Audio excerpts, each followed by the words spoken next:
You don't exist. Take a perk and a talk of that shit. Money swallowed like sis. Did it perfect in the kid. Got a billion who sang on my head. Look me better. Put on the road I just spent. I know we got $1 million. The devil that shit ain't not cheaper again. Hello and welcome back, fellow anime lovers, to MangaMuse. I am delighted to have you join us once again in the world of fanfiction and fantasy. This is the third part of What If Deku Meets My Little Pony? Special note, this fanfic is written and a masterpiece of Demon Heart 12 on FANFICTIONnet. Do check and support the author too. Now smash the like, share and subscribe button for more. Also press the bell icon so that you never miss such great parts. Thanks for the introduction. Now let's dive into the world. Izuku was the first student to make it out to the field given that can effectively slow time around him, or contort reality to his will. He was greeted by Aizawa sitting there watching the clouds and waiting patiently for his students. The boy grinned a lot as he made his footsteps soundless, and made his way toward him. Once he was beside him, he asked, "So you and Ms. Joke are really dating?" The man jumped around throwing his scarf toward the boy who made himself intangible. The hero looked at him, and used his quirk to scare the boy who didn't flinch, only saying, "When you had looked death in the eye like I did, something like this seems trivial." The man scratched his head and deactivated his quirk. Day 1, and you're already proving to be a problem child. First demons in your room, second giving your classmate a baby dinosaur egg, and now talking about me and that she-demon of a woman to be in a relationship. He pinched the bridge of his nose before saying, "You need to control yourself, problem child." Izuku shrugged, "In my defense, I have 10 years worth of fun with my quirk that Nizu promised me to do. He said it is best so I can help him rule the world after he passes away. Someone to carry his legacy." Aizawa's eyes widened as he readied himself to call DEFCON 1 to the other teachers so they knew that Nizu's world domination plan has kicked off, also said to make a sleepless hobo's life in UA harder than it already is. Aizawa's eyebrows twitched. "Do you have any idea who is that?" Aizawa felt his sanity fade. Of course, the rat wants to make his life strong. The man looked at him. "I don't have the slightest clue. Good luck looking for him." The boy smirked, "And regarding the Ms. Joke part, didn't you call the coconut that you emerged with from my room of horrors Emmy, which is Ms. Joke's maiden name?"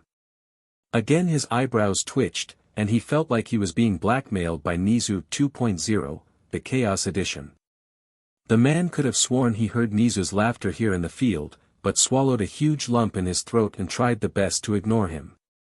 The boy was going to be a handful, but with a power like his, he was going to be a walking nightmare to villains.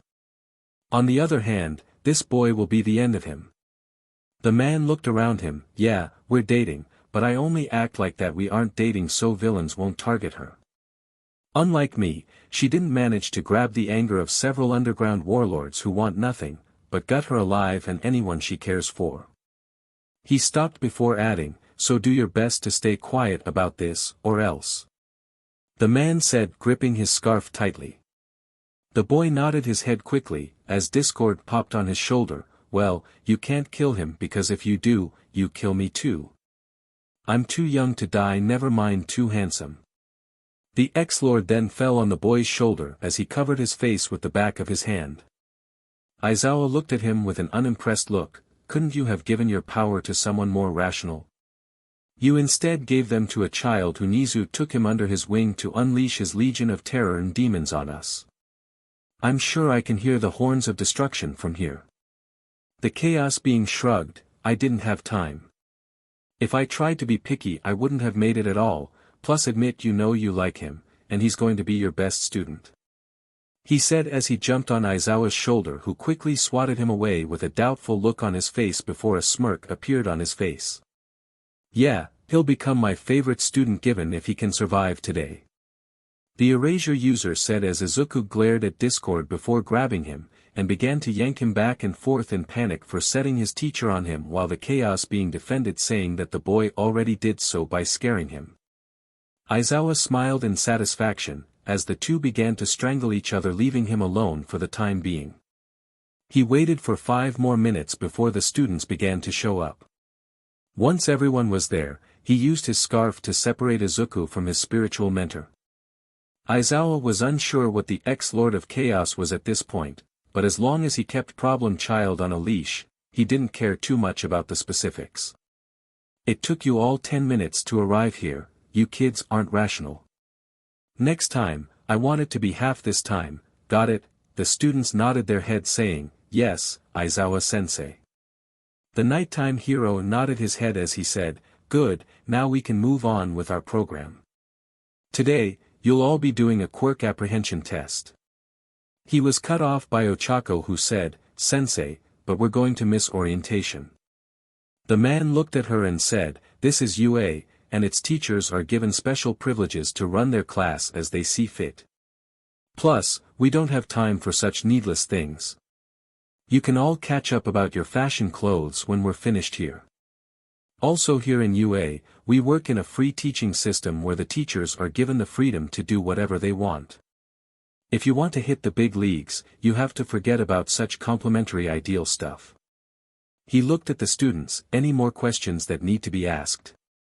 Good, he said, before carrying on, you see the Ministry of Education has a flawed idea that people are equal, so they cut Quirk usage in PE, this is an outdated method and an ineffective one. Here you'll be forced to give your all, so get ready, but before we start how about a small demonstration? He looked at Izuku throwing him a ball he was holding. Izuku frowned at Aizawa's words regarding being born equal, it felt like the man was satisfying all the torture he went through just for being born quirkless unlike everyone else. He didn't hear Aizawa's orders the first time till Discord slammed him on the head saying, go to the circle and mope later on. The boy slowly made his way to the and stood in it as Aizawa said, Midoriya, you came the first in the entrance exam, right? The boy nodded his head, good, I want you here to throw the ball with your all to gain the furthest distance you can muster. The boy nodded and began to wonder what should he use. Telekinesis, fire, teleport, there were so many options to choose from, and all would guarantee a good and remarkable score. He was cut from his musings as Aizawa said, come on, we don't have all of the day. Throw it already, or get ready to be expelled. The boy nodded his head, as he said, all right, I know what to do. He then turned his hand into a claw and grabbed the air itself as he ripped it apart leaving a gaping hole that led to space, and the moon could be clearly seen from there. It was at this point that one of the students asked if that was the moon, to which Izuku replied, why yes. Yes, it is. The boy threw the ball through before closing the hole waiting for the device with his teacher to register. The man waited for a couple of moments as the device began to malfunction before it showed the symbol of infinity. Aizawa scratched his head, I guess I should have seen this one coming. He turned to the students and said, the exams you're about to do today will show your limits. All of the students were shocked that he scored infinity. Bakugo was the one who was shocked the most. When the nerd saved him, he thought that it was only telekinesis, but turns out the nerd was holding out on him. He was looking down on him. No way was that happening on his watch, this must be rectified immediately, or else Deku would start looking down on him like he always did. The boy's hands began to sparkle, Deku, you worthless son of beach. Tell me since when you can do this? Under normal circumstances, Izuku would tremble in fear, but now he didn't. Was it that he was technically stronger than Bakugo, perhaps? Was it because Discord had long sessions with him telling him how the blonde is a sociopath with a complex the size of his own head? Maybe. Or was it because the boy didn't feel threatened anymore by the blonde since he can send him from where he came without breaking a sweat? Yeah, that's why. Izuku merely snapped his fingers rewriting reality itself, making the blonde decide not to attack him, and to only brood on anger. Aizawa blinked in confusion as he tightened his hold on his capture scarf. He could have sworn he saw Bakugo try and attack Midoriya, but now he was standing there and perhaps boiling in anger, but why was he standing? He looked at his problem child and knew that the boy must have rewritten reality to make Bakugo only seethe. The man promptly shrugged, as long as it keeps his work easy, he doesn't care. The students overcame the shock of the infinity score as they all began cheering. That's so cool.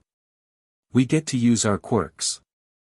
Zero, the boy with the tape dispensers, said with a smile on his face, excited to test out his quirk. He was then followed by Mina, who was jumping up and down. This is going to be so fun. I can't wait till my turn comes around. Her words didn't go unnoticed by the erasure hero, who frowned at the notion that this is fun. The hero looked at his students, giving them the scariest smile ever, and said in a low, eerie voice, "You think this is fun? You think that heroics is about fun? Well, how about we make this endeavor of ours a little bit more interesting and fun? From now on, the person who scores the least on the quirk test will be expelled." This caused murmurs of fear to resonate among the children, who seemed afraid at the prospect that they were going to be expelled on the first day without even getting to get the syllabus. Ochako was clearly displeased as she yelled, "Expelled on the first day? You can't do that, we only arrived here. That's totally not fair." Aizawa gave her a sharp look. "Fair? You think the world is fair? No, it isn't fair. Egotistical villains, natural disasters, floods, wars, diseases, discrimination, and many more aren't fair. That's why you," he said, pointing at Uraraka, "a hero must strive to combat them, and make the world a safe and fair place. For that, if you think that the next 3 years will be a walk in the park where you chat and go to eat at MC, you're in for a rude awakening. For that, I want you all to work your hardest through the next 3 years." His face went to normal. "I want you all to go beyond plus ultra." The students were stunned but nodded their heads as Aizawa said, "All right, we're losing daylight. Get your asses in gear, so we can move to the first test." As the students moved to the first test, Ochako looked at Izuku and said, "Man, this is really nerve-wracking. I mean, a test with the threat of expulsion is not what I expected on the first day." Izuku nodded his head, though he silently gulped, since he heard a particularly nasty rumor about his homeroom teacher that said he expels anyone with what he calls no potential. The boy shuddered at another rumor that he expelled an entire classroom last year. Honestly, he didn't want to find out if both are true or not. Iida then gave his 5 cents. "Honestly, I don't approve of this public hazing, but if it must be done, so we can be better heroes, then so be it," the boy said as one hand adjusted his glasses and the other was chopping the arm. Izuku's sweat dropped as he thought, "I wonder what Pony is doing right now. I bet their teacher is currently putting them 2 through the ringer. I only hope she survives today." Back in the cafeteria, Nizu was still giving his speech. Pony, due to how long it took, put her head on Ibra's shoulder and fell asleep, with the religious girl herself falling asleep on her too. Back with Izuku, the tests began with the 50-meter run. The first 2 people were Iida and a girl named Tsuyu Azui, who had a mutation quirk that gave her frog-like features. The 2 stood at the beginning line as they waited for the signal before it went off. Once the run began, Iida's mufflers began to smoke as he went flying through the field and finished first as he said, "I could only use so much on this small track." He scored 2.04 seconds. Azui hoped her way through as she managed to score about 5.26 seconds. The girl ribbited a little as she said, "I honestly thought I would do better, ribbit." She then walked back to the class with Iida. They were followed by Ochako and a boy with a tail named Mashireo Ojiro. Uraraka used her quirk Zero Gravity to lighten her clothes and ran as quickly as she can once the race began. In the end, she managed to score 7.12 seconds. She smiled, "Well, that beats my middle school score." Ojiro on the other hand merely jumped using his tail as a booster till he reached the end, scoring 5.12 seconds. He frowned, given that his quirk doesn't really give him any advantage on any of the tests other than this and the ball throw. The next pair were Mina and an eccentric blonde named Yugo Ioma. The blonde used his quirk Naval Laser to propel himself forward. It seemed that he would come first, but he then stopped and fell over since he can't use his quirk for more than 1 second. In the end, Mina made it first through the finish line, and then Ioma followed her a couple of moments later. Then came the most controversial part of the 50-meter run. Jiro against Yaoyorozu. At first, it began normal with Yaoyorozu making skates with rockets boosters on them, and Jiro safely using OFA, but when they began Jiro tried to run only for the power to go off and for her to fly face first. She looked and asked, "What the hell?" She couldn't get to continue the question as Aizawa wrapped his bandages around asking, "I erased your quirk. Were you trying to break yourself?" He then pulled her closer, but what happened next shocked everyone. Once Jiro was in front of him, she kicked where it really hurts, and said, "Listen here, I don't care if you're my teacher, but do this with me again and I'll call my parents to tell my lawyers that my teacher is SXLY harassing me, got it?" The man was groaning in pain as she added, "Second, I already told the school that my quirk mutated during the entrance exam, but now I have control over it. So the real question, why were you talking to me as if I have a FTSH for breaking my bones?" The man stood up rubbing his groin. "I admit this was an oversight on my end, but next time try to use your words rather than your legs." The two glared at each other before Aizawa said, "Great, two problem children this year." He can already hear Nizu laughing from his office. In the end, Momo got 3.1 seconds while Kyoka got 2.86 seconds. Now, it was Izuku's turn against Bakugo. The boy smiled as he waited for the signal. Once it went off, Izuku transformed into a phoenix and flew quickly to the end, scoring 2.1 seconds while Bakugo scored 5.12. After that began the grip test. It was where everyone has decent scores, but 3 stood out. First was Mizo Shoji, a boy with 6 arms who managed to score 540 kilograms while another boy with huge lips managed to score 420 kilograms. The shocker was Izuku, who manifested extra arms, 10 to be exact. He turned them into diamond-like material and squeezed, breaking the device. The boy blinked as his teacher sighed, saying, "I'll put it as infinity." Mizo came up to him, "Your quirk must be handy given you can alter reality itself." The boy chuckled a little, trying to forget the hell he had to go through to train his powers. After that, it was the jumping high test where Izuku used his flame powers to bypass it by flying over the pit of sand to the other end. He didn't know why, but for the briefest of moments, he saw Todoroki glaring at him like he killed his mom or something. After that, it was some usual tests such as push-ups and sit-ups where he used his power to give extra juice to keep him going for the longest time possible. After that, it was the repeated side steps where Izuku turned his legs into RBB and gave a spring-like shape as he made the ground RBB-like. In the end, he passed with a very high score on this part of the test. After that, it was the ball throw, but Izuku stood out as he already performed it. He looked around looking for Discord only to see him talking to Dark Shadow, much to Tokoyami's displeasure. Izuku frowned too as he tried to summon him, but the being merely flipped him off. He sighed as he saw Bakugo stomp to the circle. He quickly walked to Kyoka and said, "Cover your ears." The girl, although weirded out, nodded. Bakugo then tried to unleash the greatest explosion he can to score an infinity like Izuku, but only ended up with 1 kilometer. The boy screamed in anger, "Listen here Deku, this doesn't mean you're better than me, got it?" The boy saluted him, "Of course, Captain Porcupine."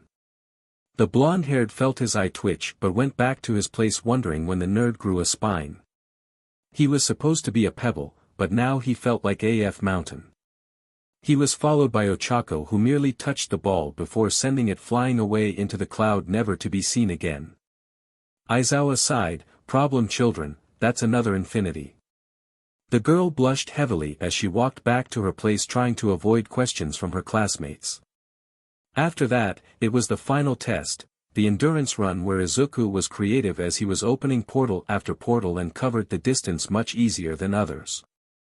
Finally, the scores were finished and Izuku was first, Momo was second, Shoto was third, and so on till the last where Minoru was last, so the boy was crying that he was about to be expelled. Izuku wanted to sympathize with him, he really did, but the boy spent most of his time SXLY harassing the girls, which made Izuku angry. He had a girlfriend, so he knew it wasn't exactly cool. He can also tell from the girls' expressions that they're also kinda happy the boy was going home. Aizawa then looked at everyone, and by the way, no one is getting expelled. Everyone froze as he carried on. It was a logical ruse to make sure that all of you gave it your all.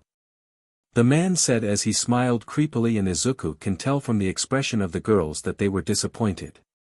Even Momo, when she said that it was obvious, was disappointed that the pervert wasn't gone.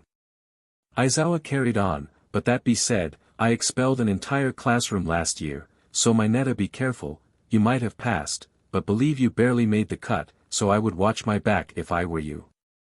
The man stalked off as he told everyone to go get their syllabus. Izuku walked off with Uraraka and Iida saying, man, today was really something. I can't wait till I can cuddle with Pony. This managed to get a reaction from Iida talking about morals, which caused the green-haired boy to say, Iida, I said cuddle, not have babies. You should seriously learn how to calm yourself. Both Ochako and Iida blushed at the comment as Izuku just laughed. After that, Izuku walked to class 1B to see his girlfriend. He waited for a bit beside the doors till they finally opened as their homeroom teacher left. He looked inside and saw that Pony was chatting with Itsuka and Ibra. Gaining a devious smirk, the boy melted into the floor as he slowly crept into Pony's shadow. Discord appeared beside the door frame saying, this is a bad idea. Once he was in position, he popped from it, and yelled, got you. The two girls with Pony shrieked in fear, while the girl herself, having experienced this more than once, replied by throwing her hoofed feet backward, causing a huge crunching noise to appear, and every male in the vicinity of the sound to cry out in agony. Izuku slumped to the ground. That's really uncool, Pony. You almost ended me. That really hurts, you know, never hit the guy where it hurts. It's a golden rule. The boy stood up weakly as he rubbed his groin mentally saying, now, I know how Mr. Aizawa felt when Jiro kicked him. Pony looked at him with little remorse. I told you to never scare me again, but you would never listen. Consider this as your punishment. The boy frowned as he saw Itsuka laughing in the background at what she considered payback for the Dino thing, while Ibra smiled at him. The boy then said, okay, aside from you trying to get my soul to leave my body, Kendo clutched her stomach as she laughed out loud, how was your day? Mine was interesting. The girl put her hand on her chin, well, it really wasn't all that. It was mostly doing orientation among other stuff. I had a good nap while the principal was speaking. Ibra's hair makes for a really soft pillow kinda like yours. Both mentioned teens blinked before running their hands through their hair and saying that they don't find it that soft. The boy shook his head as he said, well, I'm here now, and you can sleep on my hair as much as you want. The girl giggled as she ran her hand through his messy curls while Setsuna said, let me have some of this action. The lizard girl began to run her hand through the curls as the boy went red. Her hand was slapped away by Pony, who said, Zuzu is my boyfriend, go find your own. The lizard girl pouted as she walked away before blowing an embrace at Izuku, much to Pony's ire. The boy saw the angry look and quickly did something to calm her down. The boy then used his powers to summon a bouquet consisting of roses, lilies, and many more. The girls began to squeal at how romantic this was, while Pony smiled at this, thanks Izuku. I really needed this. The boy gave the girl the flowers and she gave them a huge sniff. She then plucked the rose, and smelt it as the girls cooed. She then ate it, much to the girl's shock, while Izuku just stared blankly at her before shrugging. Kanoko, one of her classmates, yelled, what are you doing? You should put it in a vase, not eat it. She was beyond shocked at how Pony was calmly eating the rose. This was a sweet romantic gesture only to be thrown away in such a way. It felt wrong. The horse girl looked at her, did you forget that I'm half horse? I eat these for lunch literally. Look in my lunch bag. The girls curiously opened the girl's lunch bag only to see a bunch of green grass, hay, and a lot of flowers. The girl's sweat dropped at the contents. She's taking this half-horse thing seriously. The girl walked out with her boyfriend and they began to talk about their day. The girl asked him, so Zuzu, what did you do on the first day? I already told you what I did, so spill. The girl ordered as she pointed her finger at him, making him chuckle a little. The boy said, well, my teacher put us through the ringer when he did a sudden quirk test to test our abilities, and it was intense, to say the least. The girl tilted her head as she didn't get what was intense about that. She actually preferred that to the boring speech she had to endure. The girl asked, I don't get it. What's so wrong with that? I mean, it's better than hearing some boring old speech. I'm sure I almost died from boredom. Discord popped into existence as he said, it wasn't the test that was intense. It was the endgame that was intense. Their teacher actually told them that if anyone came in last that he will be expelled since he has no potential. Pony whistled, wow, that was one heck of the day. Still seems a bit better than watching a speech for 2 hours. The boy shook his head as he looked at her, and knew that she was stubborn as a boar. Though, our homeroom teacher did say that we're going to do the same thing tomorrow morning. Really, did he also threaten you with expulsion? The boy wondered out loud as the girl shook her head, causing the boy to deflate, making the girl giggle. No, our homeroom teacher said that it's just a test to see how creative we are with our quirks. It seems really fun. Good thing I ended with him, not yours. The girl chirped happily. Yeah, you have a nice guy, and I had ended up with a quirkist BSTRD who wants to make everywhere revolve about quirks. The boy looked away, seems a fair trade. The girl tilted her head, quirkist? Yeah, turns out our teacher believes that our society revolves around quirks. He said, and I quote him, the Ministry of Education is irrational for not allowing quirks to be used during PE in a false notion to give people that they are born equal. The boy looked away, remembering all his other teachers. He reminded me of all my other lousy teachers. He sounded like some lame Destro supporter who was thrown into our time. The girl rubbed his shoulder as she understood that even though Izuku wasn't technically quirkless now, it was still a sore subject to him. The girl hugged him as she asked, do you think that people are equal quirked or not? I do. Being quirkless or not, we all have the same right and have the same chances in life, so don't care what this jerk says, Zuzu. She grabbed his hand and dragged him, saying, let's go to my dorms so we can hang out. The boy was pulled along with the enthusiastic horse girl. When they were gone, somebody stood out of the shadows with a somewhat somber look on his face. It was Aizawa. The hero was somewhat disappointed with himself. When said that the Ministry of Education is giving a false sense, he hadn't taken into consideration what Izuku might think. He was already told by All Might as well as the other teachers where the boy's powers actually came from. Like others, he was disturbed regarding the villain thing but calmed down once he was told that the villain was now nothing but a nuisance/mentor to the boy. When he talked about the ministry, he didn't mean that quirkless people were less than those with quirks, but he meant that the ministry is holding people back, not allowing them to show creativity with their gifts. Maybe, he should have said something other than, people aren't equal. Now, he had to deal with a student of his who at most doesn't respect him, and at worst he doesn't trust him, which will be a huge hinder in cases of life and death situations. He shook his head as he said, I really messed up this time. Back with Izuku, the boy was dragged to 1B dorms with Pony. Once he entered it, he saw the boys playing video games. Kendo was talking with Tetsu. Shiozaki was reading the Bible. And Setsuna was hugging her Dino baby while feeding it milk. Should he tell her that dinosaurs don't drink milk? He shook his head, wanting to see the end of this show when it backfires in her face. Hey, he heard a loud shout. He looked at the source only for it to be the boy from yesterday, Monoma, if he remembered correctly.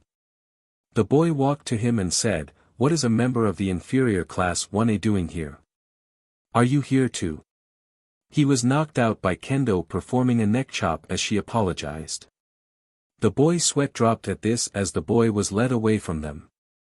Pony then began to hop, so what do you want to do? How about we watch a movie with each other? Or we can read a book. Or we can. The held her as he said, take deep breaths, Pony. The girl began to take a deep breath as the boy let her go and asked, are you calm now, The girl nodded her head as her boyfriend said, "Let's go and watch a movie." He then gained an idea. "How about instead of watching it, we go inside the movie?" The girl was intrigued by the idea as she nodded her head. Before she can speak, one of her classmates Reiko Yanagi popped out of nowhere asking him, "Can you spawn me inside a horror movie? I really want to be a part of one." The boy blinked as he thought about it. He shook his head as he didn't want someone dying from a movie. The boy shook his head as he said, "Sorry, but I can't. There's no guarantee that you might survive, and I don't want to be responsible for your death." The girl frowned but nodded her head in an understanding manner. "How about you join us instead?" The girl thought about it for a moment before smiling and agreeing. The boy looked at Pony, "So what do you want to watch?" The horse girl tapped her chin before answering, "I want to go inside the Avengers movie." Both Izuku and Reiko shrugged as Pony brought out a movie and put it inside the DVD player. Other people came to watch as Izuku snapped their fingers and both him, Reiko, and Pony was now inside the movie much to everyone's shock.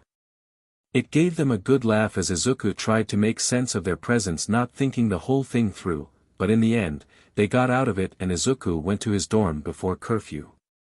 The next day, the Chaos user was sitting in class as he tried to keep up with Present Mix, who was giving them a lecture about English grammar. It was boring, to say the least, but he was listening intently to him. He didn't want to get on his teacher's bad side at the end of the day. Today was boring, to say the least. One would think that being in the hero course might mean doing awesome stuff, but at the end of the day, they were still high school students as they had to take regular courses. The boy looked at the board where the voice hero was explaining before the bell went on, signaling the end of the PRD, much to the boy's relief. The boy was jolted out of his thoughts when Uraraka asked him, "So who do you think is going to be our teacher, Deku?" The boy blinked at the nickname. "Where did you hear that?" The girl blushed as she said, "Well, I heard that blonde guy says that to you after we finished the Quirk test yesterday, and I thought it was cute. It has a, you can do it vibe, if you know what I mean." The boy smiled as he said, "Well, it actually means useless." This made the girl gasp, "But you can call me that since it sounds nice coming from you." The girl blushed as Izuku teased her, "Don't tell me that you're having a crush on me now. Pony might be jealous if she hears about this." The girl began to wave her hands as a huge blush emerged on her face as she tried to defend herself from the accusations. Izuku could only laugh at her as he said, "Calm down. I'm just messing with you." The girl pouted as she began to punch him playfully on his arm, saying that he was mean. She stopped as she asked, "Who do you think is going to be our heroic teacher?" The boy already knew, but he decided to play dumb at the request of All Might. He simply shrugged, meaning that he didn't have the slightest clue or idea of his identity. The girl began to tap her chin as she said, "I think that he has to be a high-ranking hero, but someone who might actually come here, so that throws Endeavor out of the equation." The boy nodded as the flame hero wasn't a people person. "Maybe Ryuku the dragon hero?" the girl asked.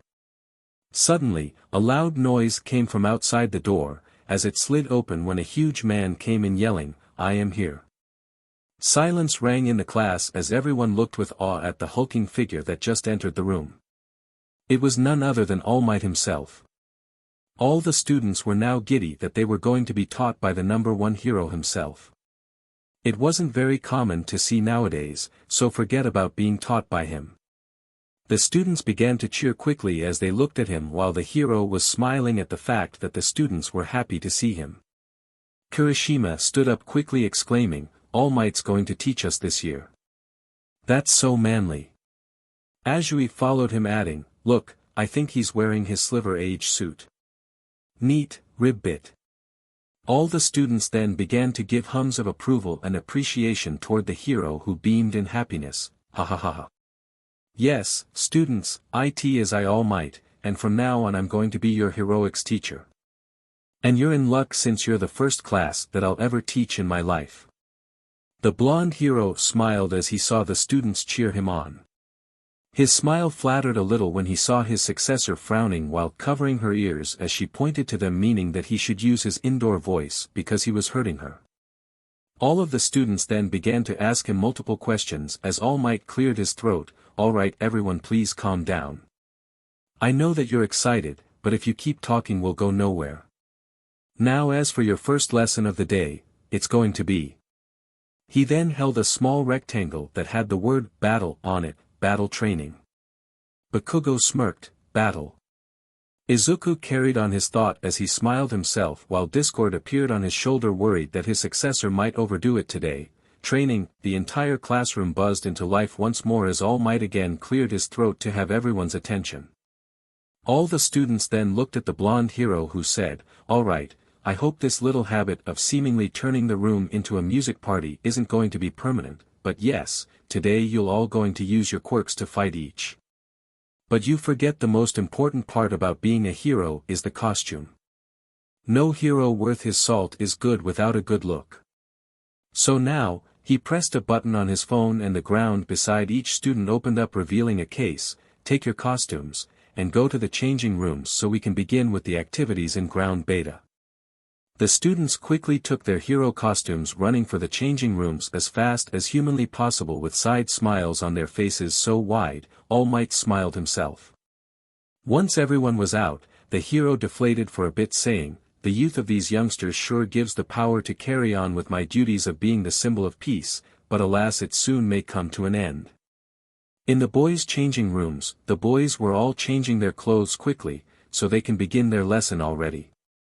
Kirishima looked at Izuku, and said, wow, Midoriya.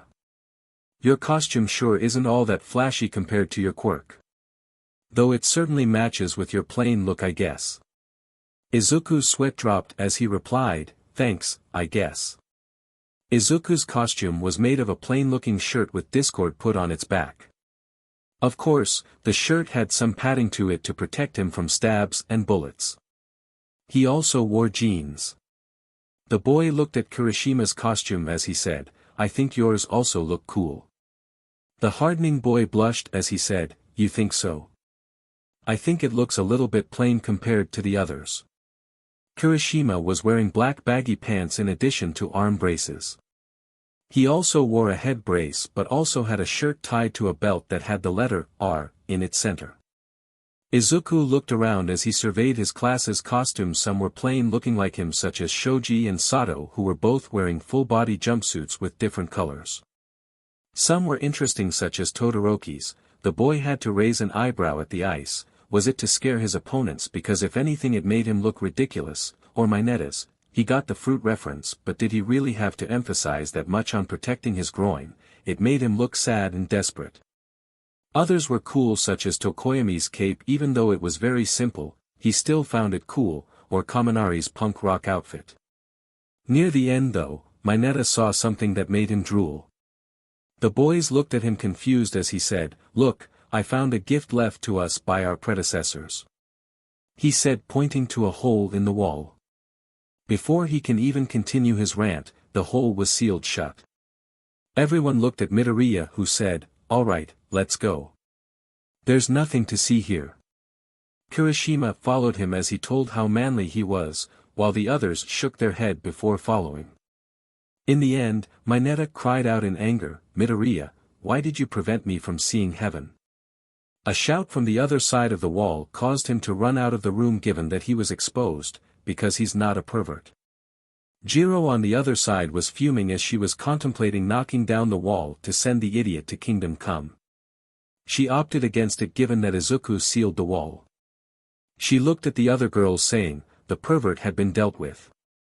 He won't be able to pull any more stunt on us since Midoriya sealed the wall from their end. All the girls present in the room sighed in relief, knowing that they can now change without the fear that the little midget or any other pervert for that will be trying to peep at them. The girls then all exited the room as they all went to training ground beta so they can start the day with all might.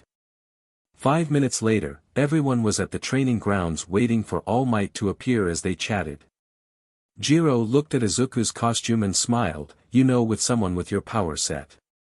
I thought that you would wear something more colorful and flashier, not something this simplistic. The girl herself was wearing a rather futuristic-looking punk rock suit.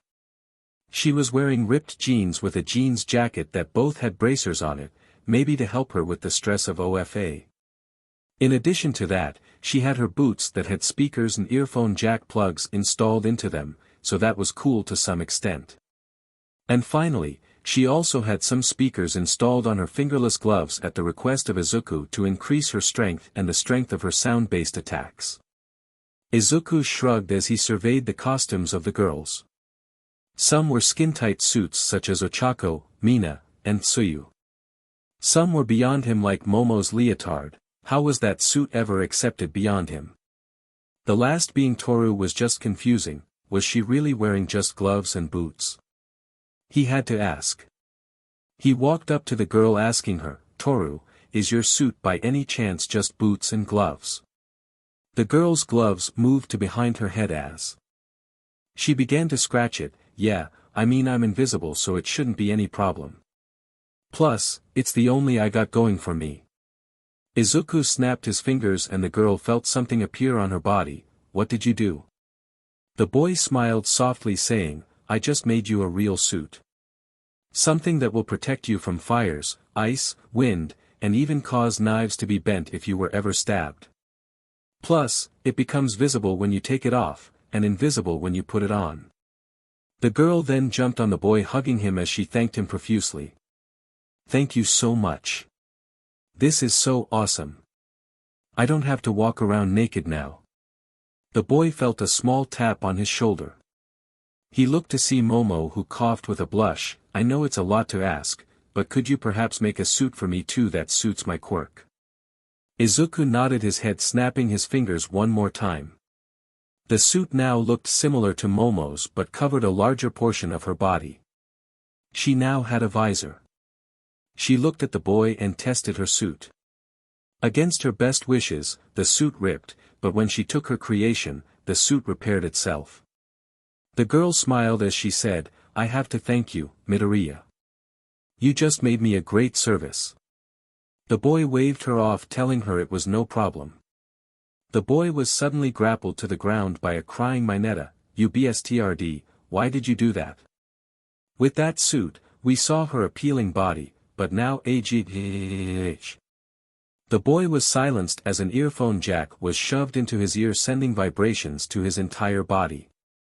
As Jiro said, I'd put a sock in my mouth if I were you. The entire class sweat dropped at the whole interaction as they returned to their weight a moment later.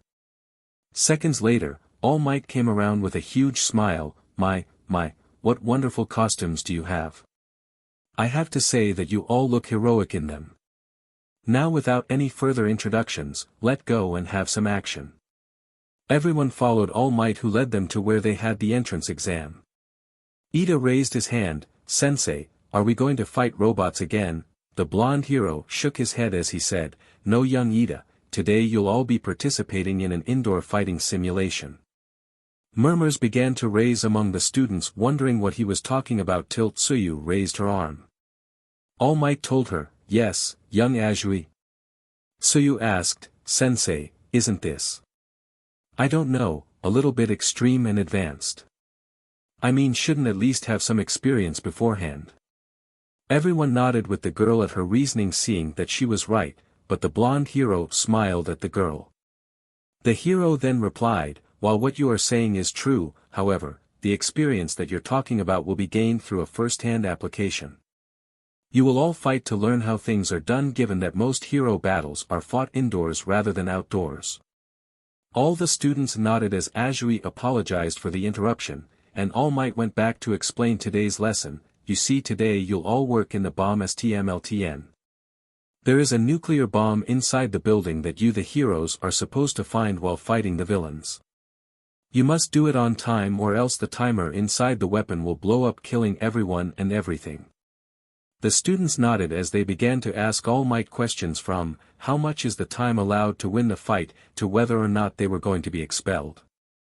The hero then whistled as he said, calm down everyone, I don't have super hearing only super strength. Alright, you all have 15 minutes to find the bomb. There will be 2 teams each, 1 villain team, and 1 hero team. Each team will consist of 2 members. The teams will be picked through lots. And finally, he looked at Bakugo, under no circumstances are you allowed to maim or hurt your classmates, got it? The blonde teen growls but nods his head nonetheless. The hero then picks up a box as Iida asks him, "All Might sir, is this a safe way of doing things? I mean there is sure a better to pick teams other than drawing random lots." Izuku who was beside Iida shook his head, "Actually, it's the best way to do it correctly. In real-life situations, you don't have control over who you end up with. It could be someone you worked with, someone you don't know, or someone you absolutely loathe, but at the end of the day, you have to work with them. This is the closest case for a real-life STMLTN we can afford to get our hands on it." Discord then popped up saying, "Plus, it makes the chaos of two heroes who don't know who to work together with much stronger." The chaos being was then swatted away by a huge fly swatter courtesy of Izuku who looked unamused at being interrupted by the chaos creature. Iida nodded his head, as he made a note to anger Izuku, or else he might use sticky glue to combat his speed. He sweat dropped at the idea, but with his friend's quirk being chaos he couldn't disregard it as a possibility that his friend made something special for him. All Might coughed, as enlightening as that was, "I think it's time for you to pick up your teams." He then pointed to the box saying, "In this box, there are 2 balls each that have a letter on them. The people who have the same letter will be at the same time. Now please, every student comes up and takes a ball to determine which team are you on." The students walked up to All Might and began to pick from the box. Eventually, it was Izuku's turn who took his draw. He looked at the ball which held a. The boy looked around searching for his partner. He then heard a bouncing noise only to see Ochako coming to him happily as she said, "Look at this, Deku. We're on the same team. That's super awesome. I'm really excited to work with you. It must be fate telling us that we need to work together." The boy chuckled at her excitement, but he looked around to observe the teams. He noticed Shoto standing with Shoji who both held the letter B. He saw Mineta standing next to an uncomfortable Momo each holding the letter C. Kyoka was with Denki holding the letter G. Ojiro was standing with Hakagure who was still bouncing with happiness for not having to walk around naked in Team J.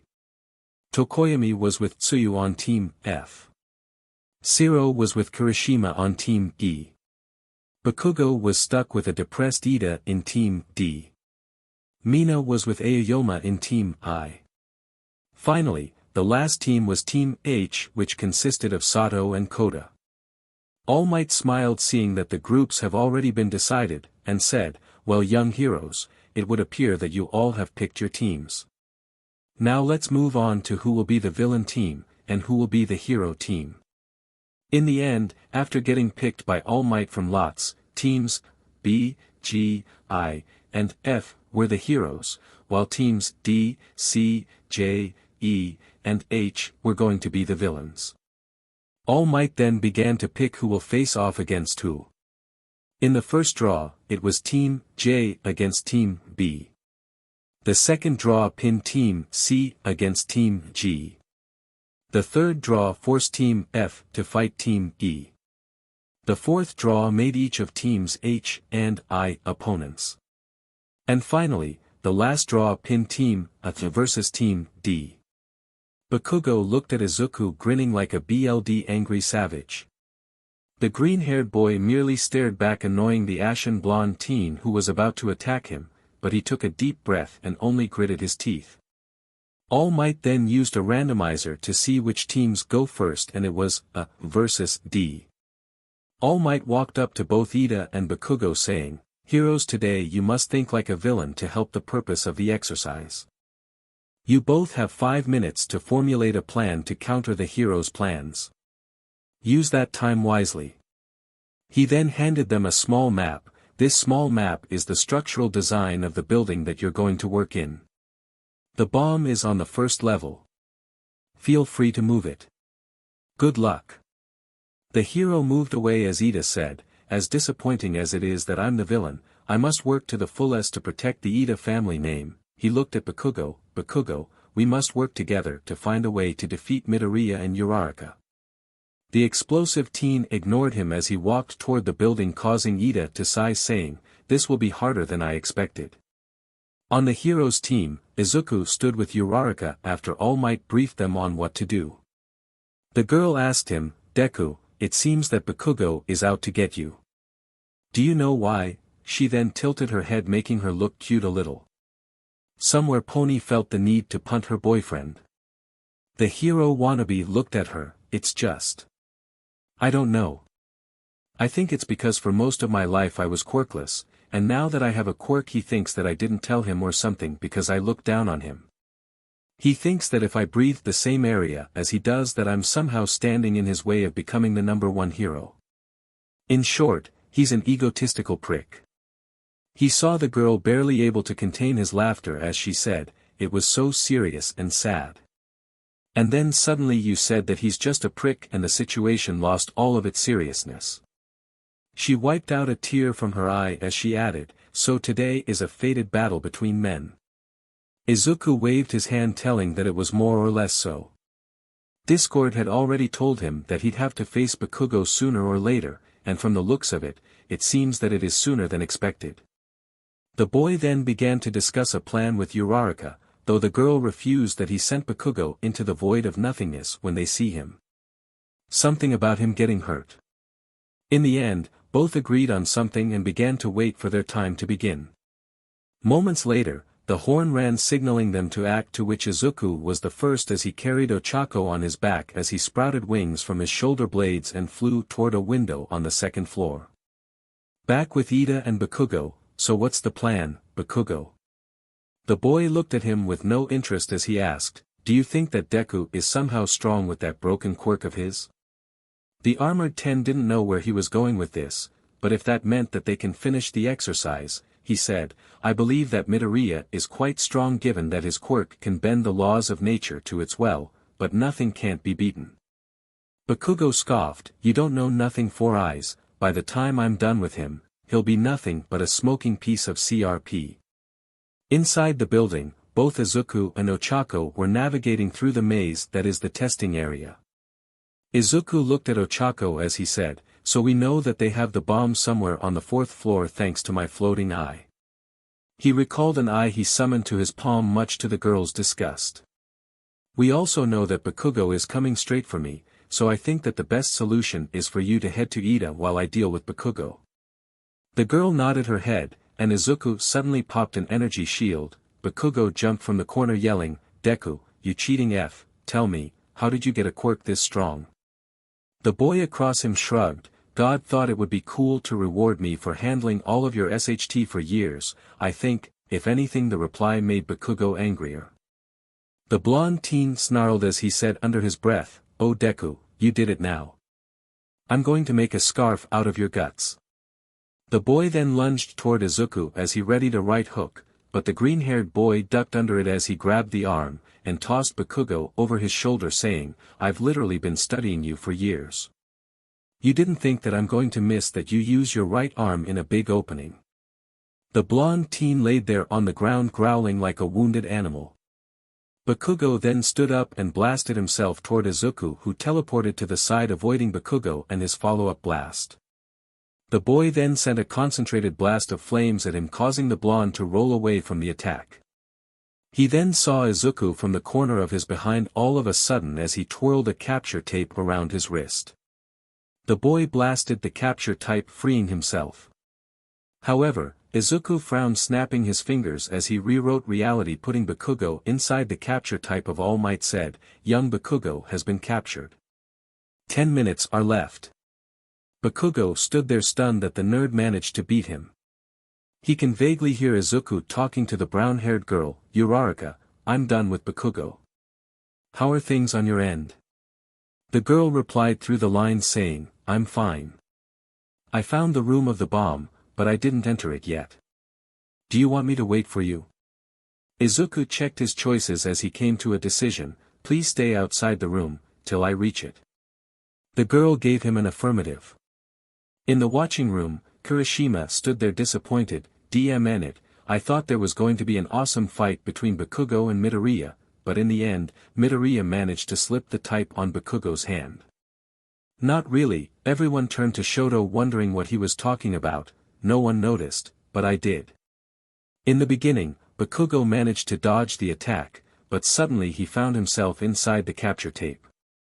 I think that Midoriya simply rewrote reality, making it so that Bakugo got in the tape. The boy tapped his chin saying, I have to admit it is a smart strategy against low-case villains, but I doubt he'd be able to do it with strong villains. He must have some limits to his power. No one is invincible after all. Kirishima then said, what? He rewrote reality to catch Bakugo. That's not cool, man. He should have fought him like a man. This is not manly at all. All Might then interjected, young Kirishima, while it's true that some may see it as a coward's way to settle things, however as heroes we must limit the damage as much as possible. We can't always have flashy fights, especially if they're hostages. Got it? The boy nodded his head. Momo then added, it seems Midoriya also knew that Bakugo would go looking for him, even though he managed to dodge his attacks skillfully. This means that he planned this from the get-go. I must admit that he really saved time by not engaging Bakugo in combat, and just captured him immediately. Back in the building, Izuku was slithering on the walls like a python snake. He appeared beyond Uraraka as he hissed, Uraraka, I'm here. The girl squeaked in fear as she saw him, but then composed herself as she remembered who she was talking to. The girl pouted as she said, Deku-kun, you almost gave me a heart attack. Next time, come as a cute little cat, dog, or something, not a freaking python. The boy laughed as he turned back, nodding his head. He then looked at Ochako seriously, so he's in there. The girl nodded her head, as Izuku told her to be quiet. He then turned intangible as well as invisible, poking his head inside the room where he saw Iida doing something so ridiculous that he almost laughed, blowing away his cover. The speed teen was standing there monologuing to himself, I'm the villain of this exercise. I feel so bad, but I can't fail because I'm an Iida, and we rise to the occasion, so I won't shame my family's name, so today to become a hero, I will embrace villainy. He then let out a dramatic laugh as he said, look at me, I'm incarnate of evil itself. Izuku pulled his head back quickly as he controlled his laughing, making Ochako look at him with confusion, but he put his hand on her forehead and shared his memory with her. The girl had to put her hand on her mouth to not give out their location. The boy then straightened himself as he said, as entertaining as that was, I have a plan that just might work to our advantage. He then summoned something from midair and handed it to Uraraka, you will use your quirk to make you float while I distract Iida by talking to him, while you pour this on the ground.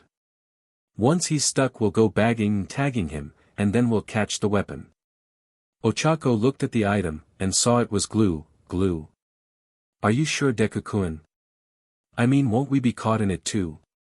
The boy shook his head, pointing to the label of the glue, and when Ochako saw it, she almost laughed at how funny the idea was. Deku, you sure are a riot. Izuku entered the room as he looked at Iida. Iida, give up. The room is surrounded, and heroes are on their way. Give up the bomb, and I promise you for the sake of our old friendship before you turn to villainy that I'll make sure that you're rehabilitated back into society. He discreetly heard Discord say in his mind, you're taking this way too seriously. Iida looked at him, and turned using the most ridiculous villainous voice, Midoriya, my dear old friend, have you come to see the destruction of the world? While you might honor our old friendship, I don't, since I'm a villain, so I'll make sure to destroy you piece by piece. The armored teen didn't notice the glue that was pooling beside him courtesy of a floating Ochako. Izuku then said, let's fight then. Iida then began to move, but suddenly felt stuck to the ground. He looked at Izuku demanding an answer, what did you do, hero? What kind of trick is this? Izuku shrugged as he said, nothing much really. It's only glue to keep you from going anywhere. He then walked to him and said, now hold still while Uraraka and I put our capture tape on you. The villain action was now shocked that he was caught off guard like this, but smiled saying, you want to come here? Fools, you'll be stuck just like I am, and then the bomb we go off killing everyone and everything that you love and care about. The words fell from his mouth as he saw Izuku stand in front him on the glue, and move beside tying his hands before looking at Ochako and saying, "Let's get the bomb, shall we?" Ochako nodded as they both walked to the bomb, touching it before their victory was declared. Iida sighed in defeat as he asked, "Can you get me out of here?" Izuku only snapped his fingers, and the boy was free. He then asked, "What kind of glue did you use?" Ochako managed to hold back her laughter as she threw him something. He looked at it and his eyes widened. The bottle literally said, "Iida glue made for catching all Iida family members from all generations." He looked at Izuku and deadpanned, "You made a glue just to catch me?" The boy nodded, as Iida said, "I don't know if I have to feel insulted or flattered, to be honest." Izuku shrugged his shoulders. They began to walk, but the sound of the door opening caught their attention. They then saw Bakugo, who looked in a daze. Iida walked up to him and said, "Bakugo, good thing you're here. We can now all leave together given that the match is over." Bakugo responded by shoving him aside. He looked at Izuku and lifted the gauntlet on his weapon as he pulled the pin, saying, "Die." A huge explosion then erupted, making its way toward Izuku, who managed to open a portal to the outside, avoiding the blast. He then turned his arms into crab hands, and grabbed Bakugo as he yelled at him, "Are you insane? You could have killed me." The boy yelled back angrily, "That's because you're always standing in my way, Deku." Izuku sighed, shaking his head as he then smashed Bakugo's head against the walls to avoid any other mishaps. The three then walked outside the building as Bakugo was on a stretcher that came to take him after he was knocked out. Once the three reached the observation room, the others stared at them in silence, but All Might decided to keep the show moving. The hero coughed, "All right, that was an eventful match. Now, we all saw both sides work to their fullest to entertain victory, but in the end, one person can be the MVP of this exercise, so who will it be?" The hero finished with his trademark smile as he looked at his pupils, who began to discuss the position of the MVP among themselves. Finally, Momo spoke, "I agree. I speak for all of us when I say that Midoriya is the MVP of the match." Bakugo was too focused on settling some kind of grudge fight with Midoriya, so he didn't notice Midoriya capturing him. Iida was too focused on staying in character when confronting Midoriya, let his guard down, and finally Uraraka, while doing everything correctly, was only following orders, not giving her own ideas. Midoriya pulled off plans, and fought off the villain, capturing them and securing the weapon at the end. Everyone looked at her, shocked at her explanation, as the blonde hero mentally said, "No wonder she's a recommendation student." He then coughed into his fist, "That true young Yaoyorozu. I wouldn't have said any better myself." Now let's move on to the next match between teams J and B. He pointed his finger at the villain's team, saying, "Villain's team, to your position." Both Ojiro and Toru walked to the building, excited to begin their match. In the building, Toru stripped from her gloves and shoes as she said, "Okay, I'm going now. Wish best." Outside the building, the hero team stood as Shoji formed ears on his arms to pinpoint the location of the villain team. Once he was done, he told his partner, "They're on the 5th floor of the building." He then asked Shoto, "So how are you planning to do this?" Shoto looked at him before saying, "Step outside the building, or you'll get hurt." The huge team moved outside the building as the smaller one put his hands on the wall, and with that, the entire building was covered with ice. Back with the villain's team, they were both stuck to the ground with ice around their legs, and they couldn't move. They then heard footsteps as Shoto entered the room. He looked at them and said, "Don't feel bad about it, but it's just that we both play on different levels." The tailed boy tried to move from the ice, but Shoto added, "I don't think that this small match is worth ripping your feet for." The team kept moving forward as he put his hand on the bomb, signaling the end of the fight. He then heated the building, melting the ice and freeing the two students. In the end, it was decided that Shoto was the MVP for finishing the fight quickly with the least amount of injuries, and at no time at all, though Izuku disagreed, saying that Shoto's method in real-life situations will cause hindrance to his teammates if they were sensitive for cold weather. The next match was between teams C and Team G. The villains who were Momo and Mineta opted to set traps all over the building. To be more accurate, Momo set the traps while the small grape-haired teen decided to keep leering at her at every inch of the fight. The building after 5 minutes was full of booby traps on both the 3rd and 4th floors, while Momo decided to act smart and hide the weapon on the rooftop after wielding the door shut. Their plan fell quickly, however, when Kyoka and Denki came. The electric blonde used the metal of some of the traps to cause a small amount of electricity to surge through the others, causing the traps to fail. The two then walked up to the 5th floor where the pair was hiding, and the earphone jack girl punched through Momo's set-up barriers. She quickly took out Mineta, while she struggled with Momo, but an earphone jack to the ear managed to catch the rich girl off guard enough for the girl to capture her. Eventually, they managed to find the bomb and win the exercise. In the end, Kyoka was declared as MVP of this match. The next fight was between teams H and I. The teams quickly went to their locations, but the fight ended before it even started. The heroes team forfeited when Mina accidentally slipped acid on Aoima's cape, which caused him to refuse to work with her. In the end, there was no MVP since there was no match to speak of. The next fight was between teams F and E. Zero and Kirishima worked together perfectly as villains, whereas Kirishima acted like a wrecking ball. Zero was the operator. The tape teen hanged the weapon off the floor, but in the end the combined efforts of Tokoyami and Azui the heroes won. In the end, Azui was declared MVP. All Might now stood in front of the class of the young heroes as he said, "Today, young heroes, you learned how to fight like true heroes, and got a taste of how the real world of heroics work. But now you will have the most important lesson of all." Everyone looked at him with interest or awe, how to make a heroic exit. The hero then disappeared into the distance as he ran away with Izuku and Kirishima cheering him on, while Kyoka just sighed at her mentor's silly antics, but even she found him to be a bit amusing at times. After that, the students went back to the changing rooms to get out of their hero costumes. Later that day, the students were lounging in the dorm's common room, when the door of their building was opened to reveal a tired pony. She walked up to her boyfriend who was on the couch before flopping onto him. The boy chuckled as he asked her, "First heroic lesson?" The girl nodded as she hugged him, saying, "I got stuck with Captain Blade Arm. He didn't let me do anything except tell me to sit tight and watch the bomb." The boy scratched his head as he tried to remember someone that fit the description.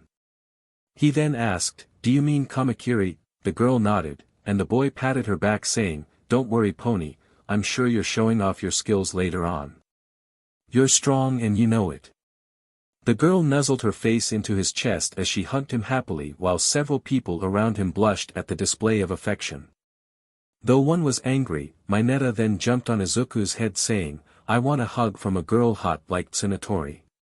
Izuku then snapped his fingers, turning the boy into a 2D paper. The 2D Mineta smirked, saying, "Now I can see the girl's panties." His vision was then blocked by something slimy as he heard Izuku say, "Those are huge slugs. Have fun with them, they have a highly stinging acid that comes off their slime." Mineta then began to scream in pain as Izuku and Pony left the building. As they were walking, Pony asked Izuku something. "Izuku, you said your powers can help you do anything, right?" The boy nodded, not knowing what this was about, but he was taken aback by the girl's next phrase, "Can you turn me into a real pony like the ones from Discord's home world?" Both mentor and men looked at her shocked as they said a single, "Huh." The girl explained, "You know I'm half horse half human, but I always wanted to see how it feels to be a real pony." The boy was about to refuse, but smirked as he said, "As you wish, my princess." The boy snapped his fingers as Pony transformed into a real pony. The horse in front of him had blonde hair all over her body, the same Russian blue eyes and the same ivory horns on her head. The boy then said, "Let's go to your dorms." The girl nodded as she said, "I can't wait for everyone to see me." The two walked till they finally reached the 1B dorm. The boy opened the door and entered with Pony following him. Setsuna was the first to greet them, but she froze when she saw the horse and was able to connect the dots as she fell over laughing. Everyone came to see what happened as they saw Midoriya with the pony walking beside him till Iida asked, "Midoriya, who is that?" She pointed to Pony. "You already know her," he replied. Everyone stood silent for a moment as they allowed his words to sink in. Suddenly a couple of students bursted into laughter while Yui went and began patting her. Izuku felt a malicious aura around him. He looked around to see an unamused Kendo looking at him with a strained smile. "How long will she stay like this?" The boy lifted 6 fingers making her slump as she said in a depressed voice, "Come on Midoriya, I already have 19 babies and one overgrown one to look after. Why do you have to make my job harder?" The boy laughed as he patted her back. Everyone then asked Pony questions to which she happily answered, and in 6 hours she was back to normal much to her annoyance. Izuku woke up for another day of fun with his classmates, but couldn't help but shudder at a very weird dream he had. He'll just have to ask Discord about it when he has free time. He exited his room, walked to the kitchen to grab a cup of water to drink and was met by Momo. "Good morning, Yaoyorozu. I hope you had a good night's sleep yesterday." The girl in question smiled. "I had a very good night, thanks for your concern. I hope you too had a good night's sleep." The boy nodded his head before grabbing a cup and filling it with water. He looked at the girl. "What do you think Sensei will put us through today?" The girl chuckled at the choice of wording. "I believe that he will most likely review the trail battles from yesterday, and give us some feedback on how to increase the efficiency of our performance." The boy nodded his head as Momo asked, "Now I have to ask you something. Why do you have so much fun picking on poor Itsuka? She called me yesterday complaining about you making Pony into a horse, and bringing her over to the dorms." The boy gasped indignantly, "I don't pick on her. I just like to have fun with her, plus her reactions are really funny." He then noticed her eyes sparkling. "Why are your eyes sparkling?" The girl showed a picture of Pony as a horse saying, "Cute." The boy's sweat dropped at how his classmates' behavior changed at a drop of a hat. He then walked to his room to get ready for another day, but the dream he had was still weighing on his mind. So he snapped his fingers making Discord appear. The being was still in his bed, so Izuku summoned an alarm and activated it. This caused Discord and Tokoyami to be awakened. Discord looked at his hand clock and said, "It's way too early. I want to sleep some more." Izuku smacked him. "I need to ask you some questions that have been bothering me." The chaos being sighed and waved his hand. "I had a very weird dream yesterday, but I can't seem to put my finger on it." Discord raised an eyebrow as he scratched his head. He finally spoke. "Well, for the record, this was precognition, though since you're still a beginner to some extent, so most of them will be fuzzy and unclear." This caused Izuku to blink as Discord looked at him. "What, I didn't tell you about precognition? My bad." Izuku shook his head. "No, I'm shocked about precognition, but I thought said that I was a good chaos user." He was flicked in the forehead. "Calm down, little one." Discord said, "But you didn't honestly think that you are MSTR level now, did you? When I said we can move to a new form of training, it was because I deemed you good enough." Izuku nodded his head as he went into his room to change his clothes into his uniform. After breakfast, Izuku went to their homeroom to begin the day. He picked Pony on his way, and he was shocked to see a flock of reporters blocking the entrance of the school. He looked to his side and saw that his girlfriend was beginning to get a bit unnerved, so he growled like a beast, causing all of the reporters to back off, as he and other students entered the school. The boy then made his way to his class and entered it. All of the students were chatting casually as Izuku said, "Aizawa-sensei is coming. Get ready." The nighttime hero rolled into the room in his sleeping bag as he eyed his students. "I have to say that you're very rational students. Every time I come here, you're quiet and silent." The student's sweat dropped, wondering if he knew that Aizawa knew that Izuku was warning. "Sure, Midoriya is the reason, but that's good enough for me." The hero unzipped from his sleeping bag as he walked onto the teacher's desk. The hero looked at some papers he had. "Today, I'll be giving a review on today's battle trail." He looked at Bakugo. "Bakugo, you have talent, so stop acting like a baby throwing a tantrum." The boy growled but nodded his head. The hero turned to Midoriya. Midoriya, you have a lot of power through your fingertips, you could have ended the fight with Bakugo earlier, but you decided to toy with him. Next time, don't. In real-life situations, people die while you're having your fun. The boy had the decency to blush. Aizawa continued his briefing till he finally landed on Todoroki. Todoroki, next time, try to work with your teammate. A hero can't do it alone, even I need to work with people sometimes. Add to that, next time don't bury the building in ice, since there can be civilians or hostages. The boy nodded even though his exterior made him look like he didn't care too much. The class continued as usual till the end when Aizawa stood up and said, "Now, we'll do something that will affect your lives till the end." Everyone paled wondering what their teacher was cooking up till the nighttime hero said, "You're all going to elect class representatives." The room quickly erupted into chaos as everyone was demanding to become one, but Iida then jumped and yelled, "Silence." This grabbed everyone's attention as the boy carried on, "Now that I have your attention, I have a proposition that will satisfy everyone. I say that we vote for the person that we think can carry the position." Tsuyu raised her hand asking, "How do you know that we won't vote for ourselves? Plus, we just met each other, so how do we know who is up for it?" Iida nodded his head, "You just vote for the person that you see most fit." He then looked at Aizawa asking, "Is that a valid method, sensei?" The hero groaned, "I don't care. Just be over with it, before my nap was over." Momo made a box, papers, and some pens distributing them to everyone.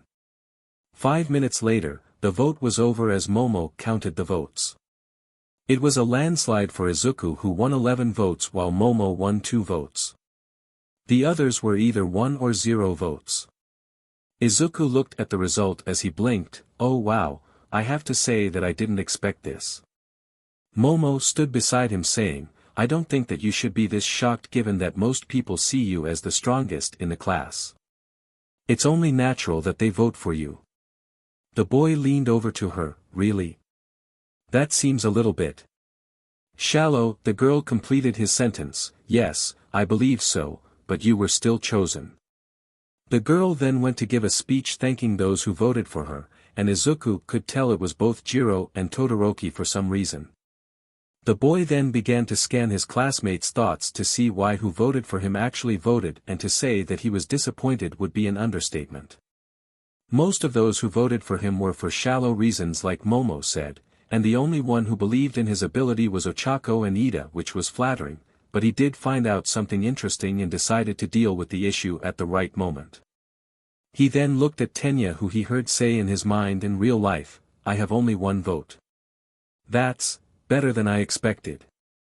At that moment, Izuku decided that he will find a way to make the boy the new class representative of Class 1A. The boy began to wonder why Bakugo didn't shout at him only to see a muzzle on his mouth that Izuku put on, but no one other than himself can see it, right? The moment the votes were being counted, I muzzled him so he won't start yelling left and right. The boy removed the muzzle as Bakugo looked at him with a murderous glare, to which Izuku looked at him with Medusa's eyes, causing him to become a statue and make the class laugh as the bell rang. Everyone filtered out as Bakugo was still in stone, but he was then freed as he yelled, "Deku, you beach." The hero students made their way to the cafeteria.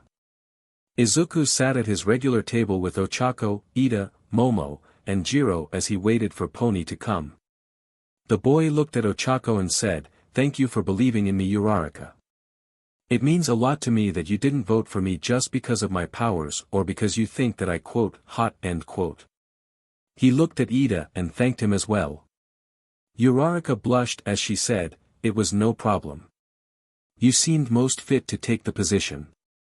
In addition, I think you'd lead the class perfectly given your skills and fun attitude," she said as she remembered how they trapped Iida.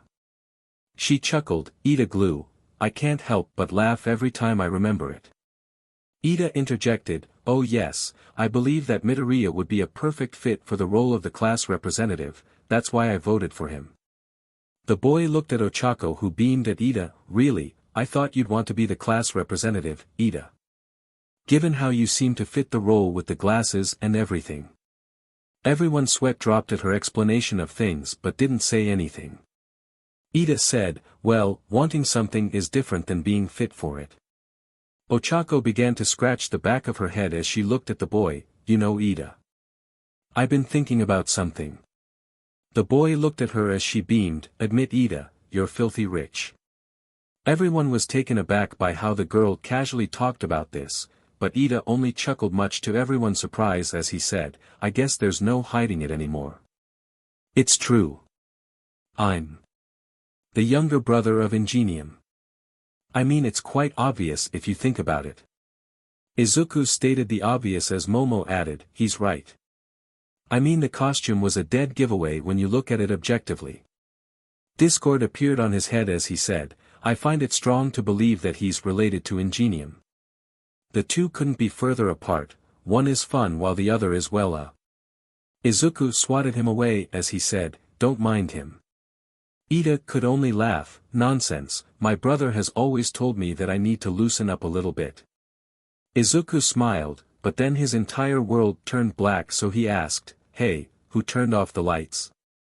This was met by a chuckle from behind him as Pony sat on his lap and said, how was your day so far?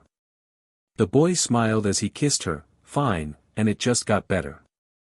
He was interrupted by a cough from Iida who said, while I feel happy that you're both in a happy relationship, I feel inclined to inform you not to show PDA in public. The two looked and saw the blushing forms of Momo, Kyuka, and Ochako. Both chuckled a little as Kendo approached them. The girl greeted everyone till she reached Izuku when she said, hello, baby number 20 that I have to be wary of. The boy laughed, hey, Kendo. Are you still mad about the shaving cream that I left in your coffee this morning, or waking up in the morning only to find yourself in the middle of the ocean? The girl flinched as she remembered fighting off a shark as she said, no, don't have the slightest clue of what you're talking about. She shook her head amused at her relationship with the boy, they seemed like an older brother who liked to tease his younger sister, so I was voted class representative. Who's yours? Everyone went quiet as Izuku said in a very amused voice, this is going to be an appealing partnership. At that moment, Itsuka slumped feeling her soul leave her body as she said, why God why? The boy talked with her telepathically, calm down, will you? I'm going to quit anyway. I don't want the position. I'm thinking of giving it to Iida. The girl breathed a sigh of relief as Izuku added, but I can stay if you want me to. The girl shouted in her head which Izuku understood loud and clear as a definite no. They continued talking, but Pony then noticed Izuku zone off for a bit. Zuzu, is there something on your mind? Pony asked as she nudged her boyfriend a little which startled him back into reality. The boy chuckled a little as he said, not really, but I had this weird dream yesterday, and I just can't put my finger on it. Discord told me that it is mostly precognition which means some future events, but I can't just seem to decipher them. Momo's eyes sparkled as she made a pen and a notebook with Kendo sweat dropping as she threw away Monoma, let's talk about them. Maybe we can both reach a logical conclusion. Discord appeared, are you sure that logic is the word you're looking for? Because when chaos is involved, logic becomes a relic of the past. The being then went and began to chat with Dark Shadow, but Izuku brought him back using a fishing hook, he made out of thin air. Momo couldn't help, but find herself agreeing with Discord given that Midoriya's quirk is directly related to chaos, but at the same time she thought, I won't lose anything if I tried. She stopped for a moment before adding, Midoriya is also stealing my thing. The girl shook those thoughts away as she asked the boy, what happened in your dream, Midoriya? The boy rubbed his neck as he began to explain, well, it began a normal dream with me and Pony having a date on the beach, but suddenly everything began to crumble and twitch kinda like static with TV, suddenly multiple disasters were happening from earthquakes to rainfall to fire to floods. I think you get the point till now. All of a sudden everything is covered by a black mist with a yellow glow in the center. Everything then shifts and I see Aizawa-sensei fighting a bird. Kendo chuckles, I think you might have absorbed too much chaos so that's why you had this dream. Izuku carries on, the bird is the size of All Might, and it was talking to a red PND, but after that, I woke up. Momo blinks as she tries to make sense of this dream that her classmate had, but suddenly the alarms went off. #alarm level 3. Please, everyone, evacuate in orderly fashion. Murmurs and shouts began to fill the cafeteria as Momo asked an upperclassman what the alarm meant, and he panicked saying, "That means someone managed to break inside the school."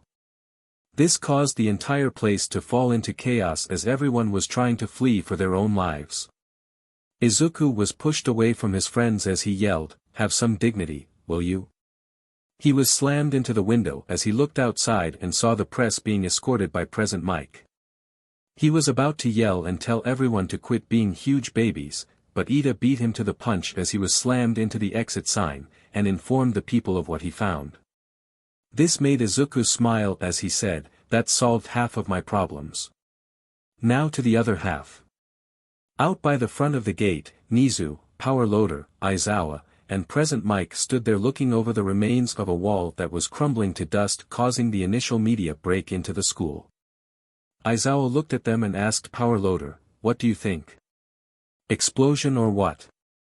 The helmet-wearing hero replied, "No, this isn't something I've seen.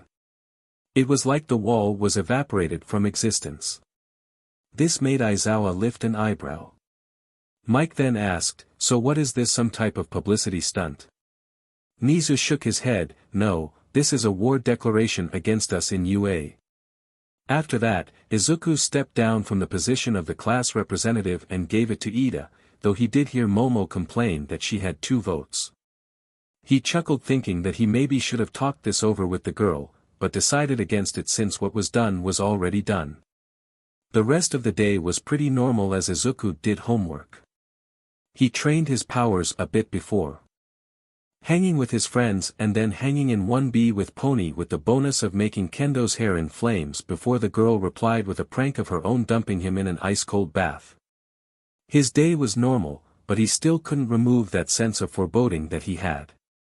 The next day, everyone was chatting as normal and they all went quiet as Aizawa entered the room, and said, "Today, we in Class 1B have a special type of training with 2 secret teachers." The man then lifted a ball that said, "Rescue Training." The entire class erupted into cheers, but Aizawa silenced them using his quirk. He then carried on, "In addition to that, you can wear your hero costume or gym uniform. I don't care what you choose." He walked to the door and looked at Izuku. "By the way, Midoriya," the boy looked at him, "Nizu wants to talk with you. Don't worry, with your scope of abilities, you'll be able to catch up in no time." He then motioned for everyone to get moving to the changing rooms. The boy walked to the principal's office and entered as he met Nizu and a shrunken All Might. The boy bowed, greeting them, "Good morning, Principal Nizu." He turned to his idol, "Good morning, Mini Might." The hero didn't know if he had to chuckle or groan in embarrassment. The boy looked at him and said, "You know I can always heal you. I don't why you refuse me to do so." The hero shrugged and Izuku replied, "At least, don't over it during your time limit." Nizu said from the side, "You try convincing him that. He thinks that since he's the symbol of peace that no one is capable of doing hero work, and that he needs to step and help in every little thing that he lays his eyes across, forgetting his duties as a teacher and a mentor to young Jiro." The blonde hero sighed as he was being berated by 2 people who were astronomically smarter than him, and he can only sit there and take it because he deserved it. Discord appeared on his shoulder as he murmured, "This might take a while." Outside of the school, the students of both classes were out waiting for the buses to come and take them to the testing area. With 1A, Iida was discussing what he called a seating plan with Yaoyorozu for most seating efficiency, while the only thing that the girl thought about was, "Should I tell Iida that there's no such thing as seating efficiency? I hate to burst his bubble though." The girl was then saved by Itsuka, who walked up to them and she waved her hand at them, "Good morning, Iida." She looked at Momo and added, "Good morning, Yamamoto." The rich girl blushed as her nickname made its way to the other class as well. The rich girl smiled, "Good morning, Kendo. I hope Midoriya didn't bug you too much this morning." The orange-haired girl waved her hands as she said, "Nothing that I can't handle, only 2 dog-sized spiders." The effect was immediate as Momo jumped away with an eep, making Kendo chuckle. Momo replied, "How are taking this so casually?" The orange-haired girl shrugged, "Actually, they're kind of cute and friendly. I kept them and named them Spike and Mike. I used their webs to hatch a revenge plan on him." Momo could only sweat drop as the big sister of 1B was driven into her classmates' prank war. I think Midoriya wanted a constant source of chaos on regular basis, so he began to mess with Kendo, whose pride wouldn't allow her to take a hit and just lay down. Good thinking on his end, very clever way I suppose. The girl was knocked out of her thoughts as Kendo asked what she was thinking about, to which the rich girl replied, "Nothing much. I just was wondering why Principal Nizu wanted to see Midoriya." Kendo shivered as she remembered something. Didn't he once say that he was his personal student or something? A chill traveled through everyone's spine as Iida shook his head when he saw the buses arrive. Both class representatives went to the buses to start loading up. The boy grabbed a whistle and began to blow in it, ordering the students to enter the buses in an orderly fashion. Kendo took one look inside the bus and said, "Iida, they're not the type of bus you're thinking about." The boy looked inside as he clenched his fist and said, "I made a mistake." Momo patted him on the back, "Maybe next time, Iida. Maybe next time." The 2 classes entered the buses. Inside the bus carrying 1A, Tsuyu looked at Bakugo and said, "Bakugo, I usually tend to say what's on my mind, so do you mind answering a few questions?" The boy with an ever-permanent scowl on his face said, "What the F do you want, Froggy?" The girl replied, "Call me, Tsu." She then remembered what she wanted to say, "Midoriya seems to have a very weird quirk. Do you know what his parents' quirks are?" Bakugo could just have yelled at her to shut up and never bother him again, but he knew that the extras will still crowd him with questions about what shitty Deku's parent quirks are, so he answered her through gritted teeth, "His mom's quirk is some type of attraction quirk, and his father can breathe fire." He looked at them, "Are you happy now?" Tsuyu tilted her head, "But that doesn't make sense. Midoriya's quirk is close to a reality-altering quirk, while his parents' quirks are regular everyday quirks. It seems a little far-fetched. Are you sure that he isn't adopted or something?" This made the boy finally lose his cool as he screamed into the bus, "What the hell do I look like to you? His personal assistant? If you want to know if he's adopted or not, go ask Auntie Inko." The girl blinked a little before she shrugged, saying, "Okay, give me her number so I can talk with her." The boy blinked before yelling, "Like hell, I would, leave her alone, frog face." The frog girl croaked, "But you're the one who told me to go talk to her if I wanted to learn more about his quirk. You're a really complicated guy, Bakugo." The entire bus erupted into laughter as Bakugo was angry, and his face seemed like a boiling lobster. Momo said, "Well anyway," she interrupted before Bakugo blew up the bus, "I find it quite intriguing that Midoriya's quirk was a very large mutation from his parents.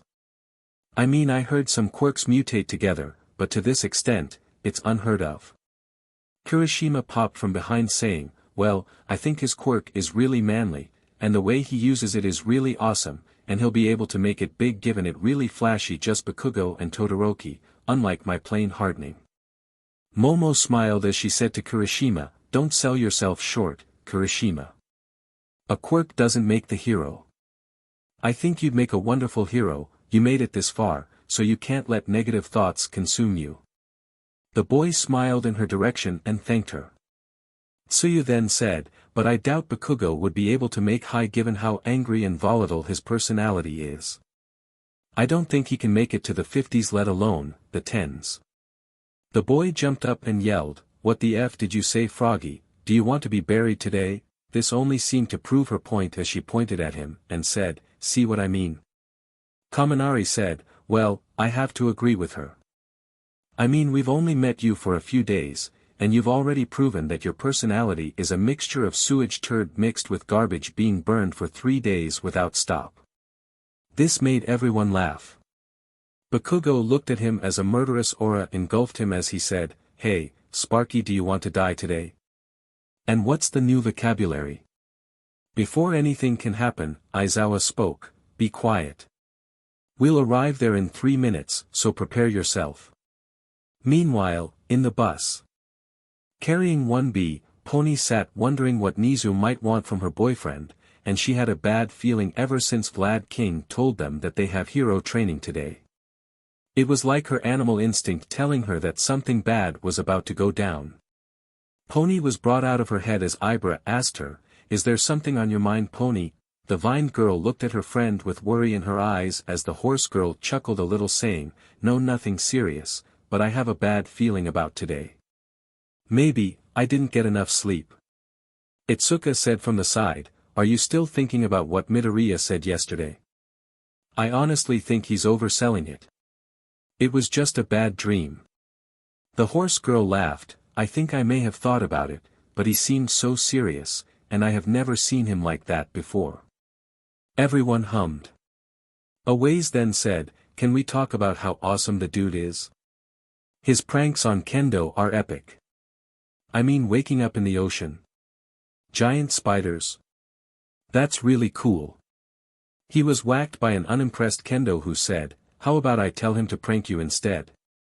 The boy chuckled, "No thanks, I already have Kaibara pranking me. I don't need another one who can simply make sink into the toilet with a flick of his fingers." Pony was currently laughing as she said, "Honestly Itsuka, you're giving him way too much power. I think he picked you to have a fresh source of chaos always at the ready. He also chose someone who might reply, but he won't be dangerous."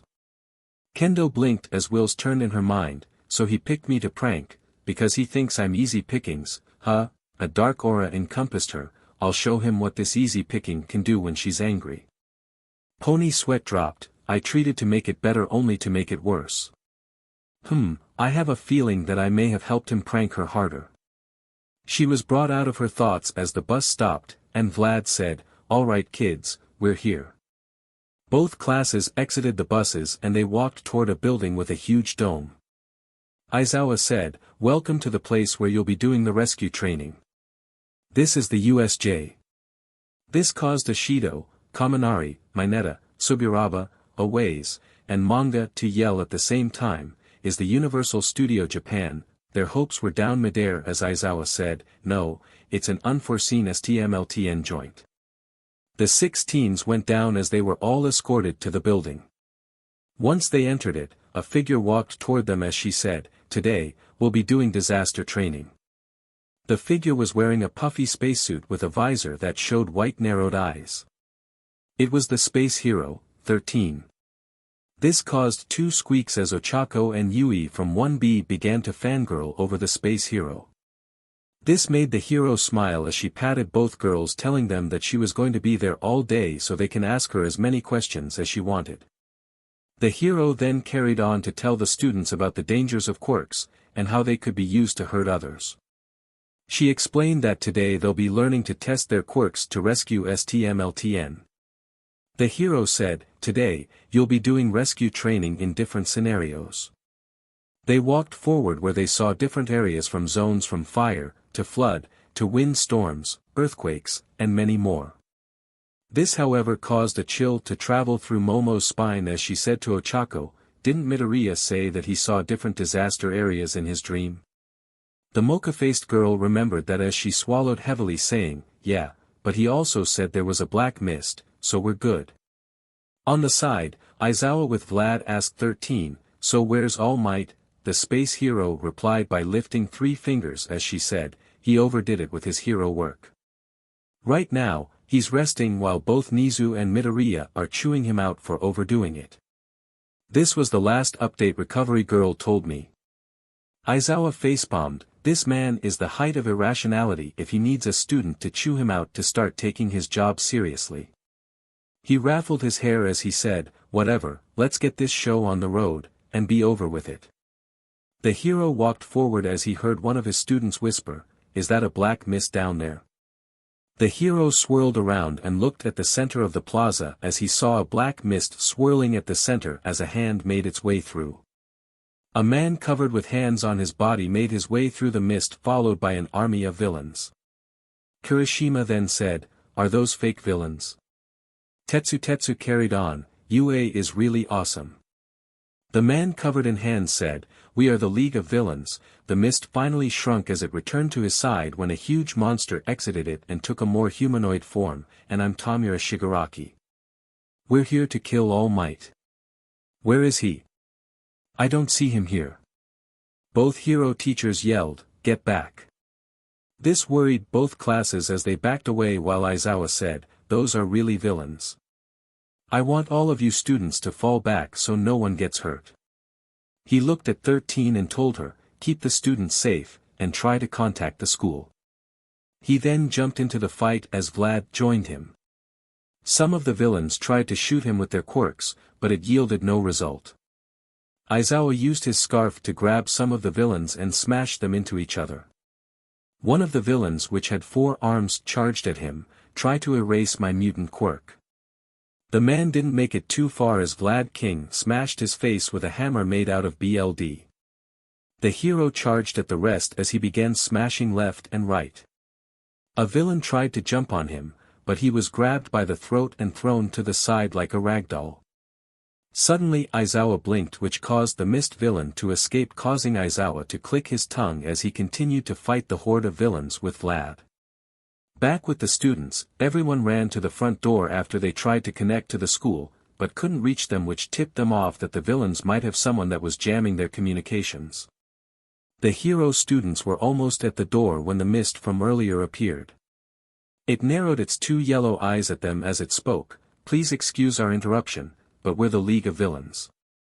We came here to kill All Might, but it appears he's not here, so how about we kill some of the golden eggs? 13 raised her hand, yeah, I don't think so. I won't allow a finger to be laid on the students' heads. She activated her quirk only to see 4 bodies throw themselves at the mist, causing her to withdraw. Bakugo, Kirishima, Kamakiri, and Tetsu all attacked the mist villain, interrupting the hero's attack. Bakugo stood up saying, didn't see that, did you? The boy had a huge smirk on his face which fell almost instantly as the mist villain reformed. The villain said, that was a close one, but now it's time for you all to scatter and die. He then engulfed everyone in a huge dome of mist and began teleporting students to different zones, but some managed to stay at the plaza. They were Ochako, Mina, Toru, Sato, and Shoji from 1A, Setsuna, Koji Bondo, Hairu Rin, Kinoko Komori, and Shurhai Kurwaro from 1B along with 13. The mist villain looked at them, and said, it would appear that I have to kill you myself. Every one of the students took a fighting position as they readied themselves to fend off the villain in front of them. Inside the flood region, Monoma had the nice experience of almost being eaten by a shark-looking villain. He noticed something moving quickly in the water, kicking the villain in the head before grabbing him and throwing him onto the boat, where he saw Reiko Yanagi, Yui Kodai, and Manga Fukudashi from his class. Denki Kaminari and Tsuyu Azui from class 1A climbed into the boat. The girl then said, I don't think I need to point out the obvious, but we need to come up with a plan to escape from the villains. Monoma scoffed but earned a slap from Reiko, who said, indeed, we must find a way to escape. In the fire region, Naranjenki Shota was not having the life of his time with his classmates Ibara Shoizaki and Jirota Shishida, who was currently moping the floor with the villains with Ojiro and Hantashiro from class 1A. The teen joined the fray as he tried to protect the girl beside him since she was greatly weakened by the fire. He looked around only to see a member of 1A hiding under some rocks as he begged and prayed that he doesn't die. The boy rolled his eyes as he continued fighting. In the earthquake zone, the entire place was a frozen mess as everyone present there was watching Shoto wreak havoc against the villains. In that region, Juzo Hananuki, Itsuka Kendo, and Tusburaba were frozen still as much as Tokoyami and Koda. In the landslide zone, Bakugo along with Tetsu, Kirishima, and Kamakiri were making nightmares come true for villains as they plowed through them. And finally, in the mountain zone, Momo, Jiro, and Iida along with Pony, Owaze, and Kaibara were surrounded by villains as they prepared themselves to fight. Back at the school, Izuku felt a sudden increase in chaos as he looked out the window, which made Mizu ask him, is there something wrong, young Midoriya? The boy looked at him and pointed in a certain direction. I felt a sudden surge in chaos from that direction. The principal smiled, that's where the USJ is. Your classmates must have started training. That's why you felt this shift. Now, I have some questions I want to talk to you and your mentor about. Izuku snapped his fingers as he summoned a mini Discord. He then grabbed him and began to stretch him till he was full size. The quirked animal smiled, but Izuku couldn't help but feel worried, so he sent his shadow to the USJ to tell him what was happening. The situation at the USJ was a complete disaster. 13 looked around and frowned. What did you do to the students, vile villain? The space-themed hero readied himself in case the mist villain decided to do anything to the rest of the students beside him. The mist villain replied calmly, relax, 13. Your students are still here in the USJ, but I scattered them around a little bit. Whether they live or die is up to my allies who are currently hunting them down. He then let out a small chuckle, nerving the rest of the students. As for the rest of you, your fate is at my hands. The mist man began to approach them, as 13 said, lifting his hands, I don't think so, villain. The hero activated his quirk as the lid on her fingers allowed the mist to be sucked in. The villain groaned as he was being destroyed, but suddenly a portal opened behind the hero as she was slowly eaten by her quirk. This led the students to panic and rush to their fallen teacher. Ochako lifted her as her eyes teared up and she says, 13, are you alright? Your quirk was used against you. The girl knew how destructive 13's quirk can be if used improperly. It was one of the many reasons why the heroine chose to be a rescue hero and not a limelight hero, given that this way, it would be less dangerous for everyone involved, including the villains. The heroine didn't want to kill anyone after all. 13 replied through her coughs of pain, I'm fine, but it really hurts.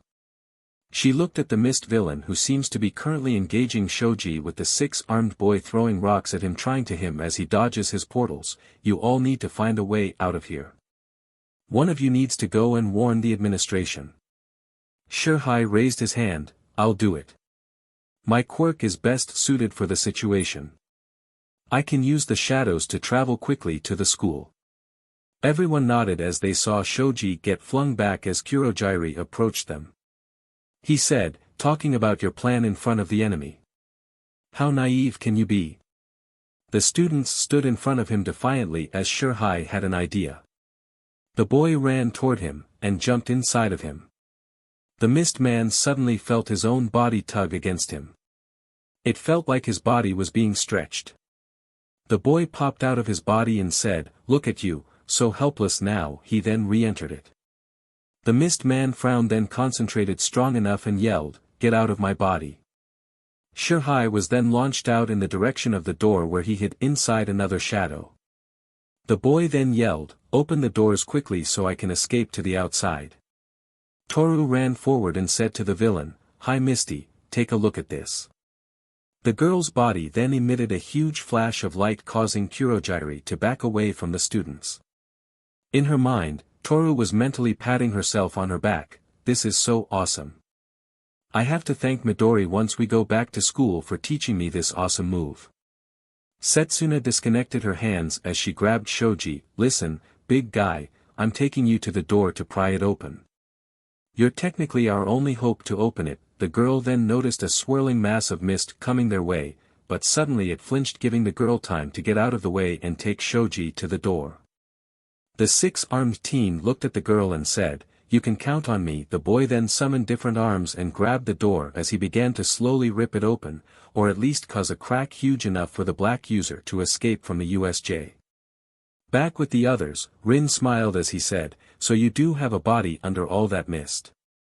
The boy noticed something glinting in the mist, so he aimed at it, and he hit him directly, causing him to shriek in pain, and allowing the safe passage of Tokage and Shoji.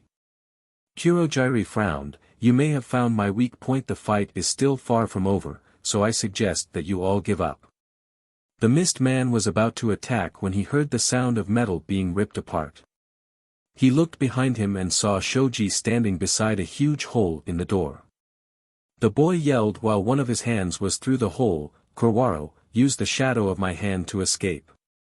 The black user then jumped from the shadow in the ground to the hand's shadow and exited the USJ. The boy said, "Don't worry, my friends, help will be swiftly on the way." He then ran outside the USJ.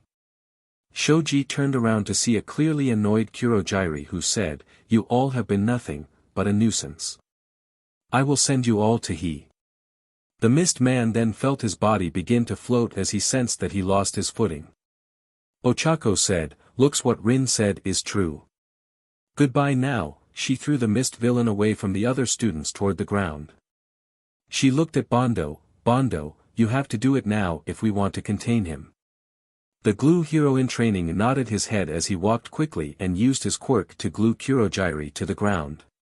The mist villain tried to escape, but the glue quickly hardened, restraining him.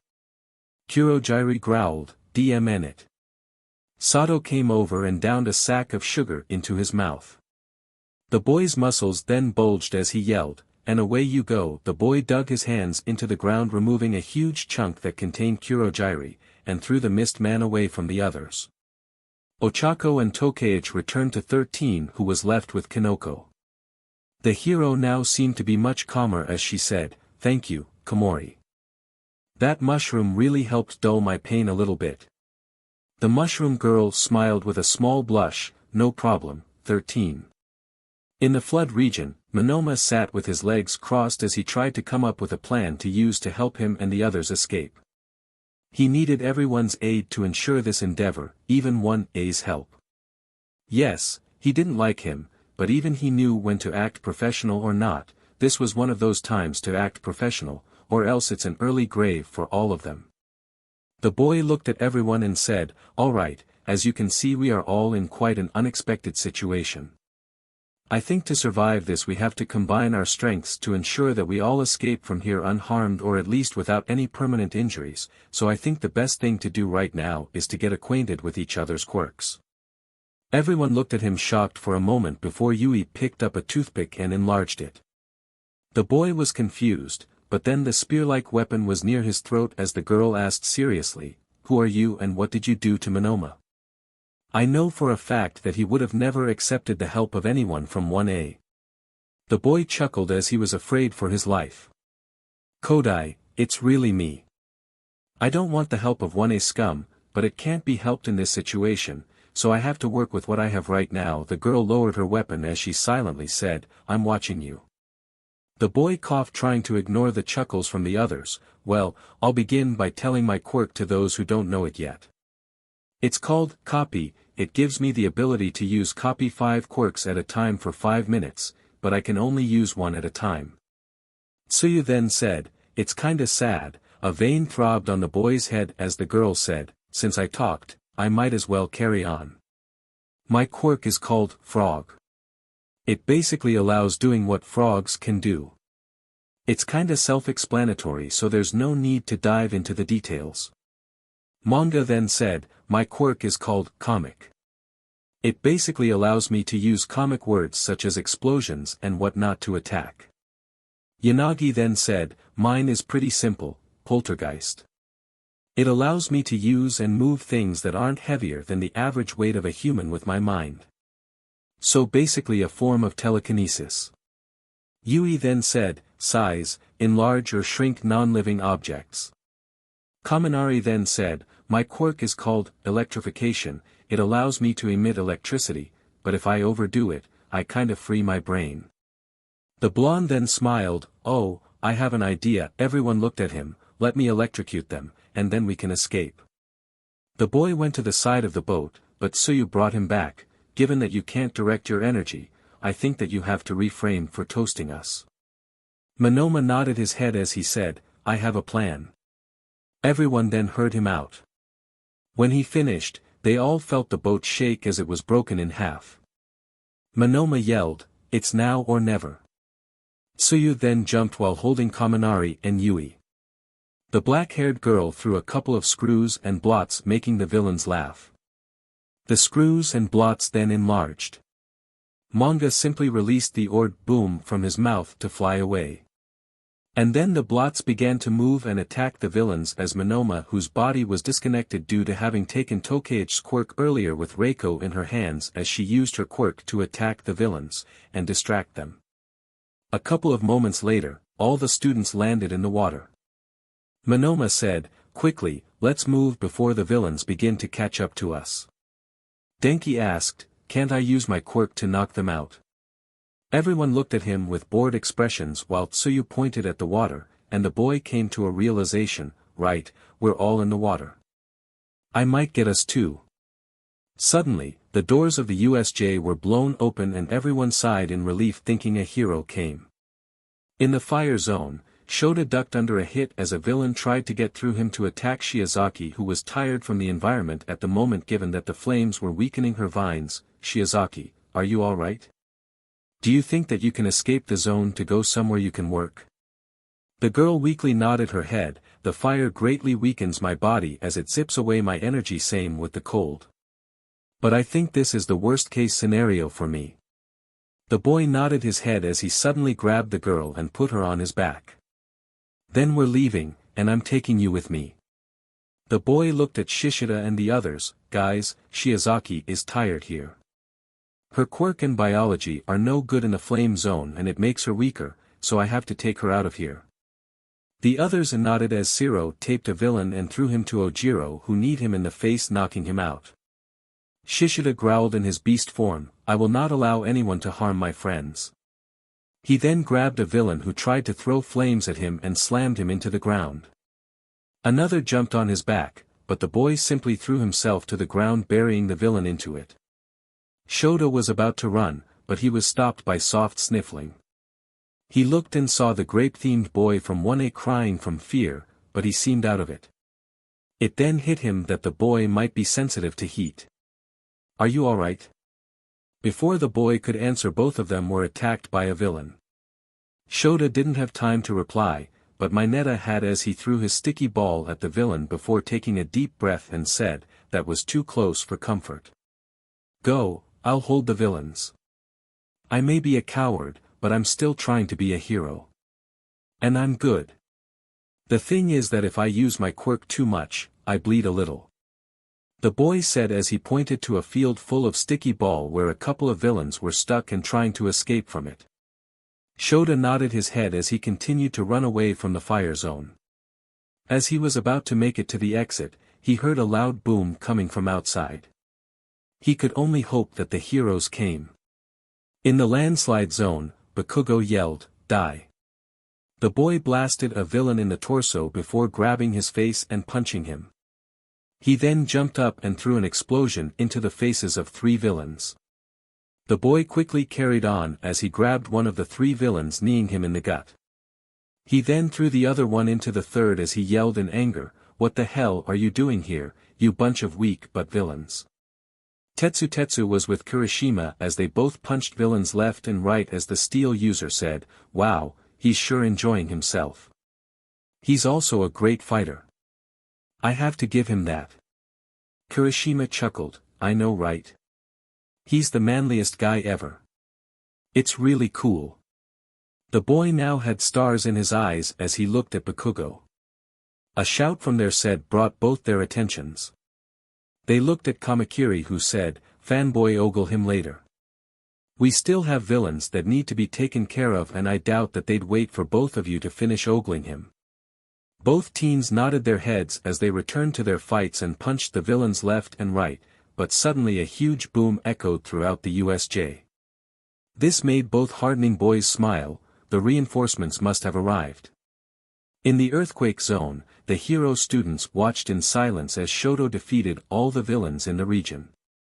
He was slowly walking toward one of the villains and said in a cool, "Look, I'm planning to become a hero, and given the rate that the ice is moving on, I think that you might die from hypothermia, so I need answers." The villain nodded his head from sheer terror, wondering if this kid is actually a hero student, because he sure didn't seem like one. The villain then began to explain everything about how he was approached by Shigaraki, and how they're planning to defeat All Might using the Noma thing. He then looked at the other hero students and said, "Come on, let's go, he calmly walked out of the zone as the others silently followed him out when suddenly a huge boom echoed throughout the USJ. Itsuka sighed, the heroes must. A portal opened over her head and water drowned her as she corrected herself when the portal closed. He came, but I'm going to kill him when this is over. She walked ahead of the group as she tried to dry her hair. In the mountain zone, Momo stood as she faced the villains. One of them with iron claws attacked her, but she summoned a shield to defend herself. The iron claws scrapped against the shield. The girl then made an iron bar and smacked the villain against the head, knocking him to the ground. The girl rolled away from a villain who tried to hit her, and Jiro attacked him with her earphone jack, knocking him unconscious. The girl frowned, saying, "This is the most unwanted attention anyone can get." The earphone jack user used her boots and blasted away a couple of villains who caught their ears in pain from the extreme pain that they were exposed to. On the other side of the battlefield, Pony was crouched down as she was raining her horns as projectiles took out villains in the truckload. "Take this, villains," the girl said too happily, making Kaibara sweat drop. The boy rotated his leg and kicked a villain in the gut as he sending him flying away. "I think that you're a little bit too happy for this, Pony. These guys are villains if you don't know already." The girl laughed as she said, "I know, but mommy always said that heroes should be smiling when they beat up villains to make them fear us." The grating boy chuckled a little, wondering what kind of monster was Pony's mom. A villain then jumped behind Kaibara as he was distracted, but he couldn't do much as Iida came barreling through, kicking him in the chest and sending him flying away from the team. "Kaibara, are you alright?" The boy nodded his head. "Yeah, this for the save. I don't know what might have happened if you didn't come through and save my beacon." The battle continued for a couple more minutes, but finally, it was over. Aways during this time was restraining the villains by fusing them to the ground. "I guess that this is a wrap and that our fight is over. We should head back to the entrance." Everyone nodded their head, and suddenly someone popped from the ground, grabbing Aways, saying, "Don't move, or else he gets it." The villain began a monologue about how they should surrender, not noticing the horn coming his way, or the shadow that disappeared when he saw him. A loud boom echoed throughout the USJ, distracting everyone. Down in the plaza, both Vlad King and Eraserhead were fighting the villains who were trying to gang on them in a desperate attempt to beat them, but it wasn't working as the villains were hoping, given that the two heroes were beating them left and right. Currently, Eraser ducked under an energy blast from one of the villains. The hero then jumped, activating his quirk and cancelling the villain's power before wrapping his scarf around him and pulling the villain toward him, where he was punched and knocked out. The hero then used the villain as a mallet when he smashed him into another villain. "Just because you're large in numbers, doesn't mean a couple of low-life scum like you holds a candle to professional heroes," Eraserhead said, punching a villain in the gut, before catching another one's hand and throwing it into another. Beside him was Vlad, who trapped a villain in his BLD before dragging him toward him, where he smashed his head against the ground, knocking him unconscious. This was followed by the hero making BLD knuckles, where he began hammering down on the villains in front of his sight, beating them till they lost consciousness. The hero then noticed one of the villains sneaking up on him, and made a BLD hammer, hitting him in the head as he said, "You need to do better than that if you hope to catch me off guard."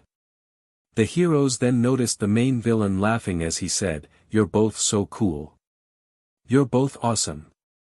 Vlad King has so much stamina and strength, while Eraserhead has speed and stealth.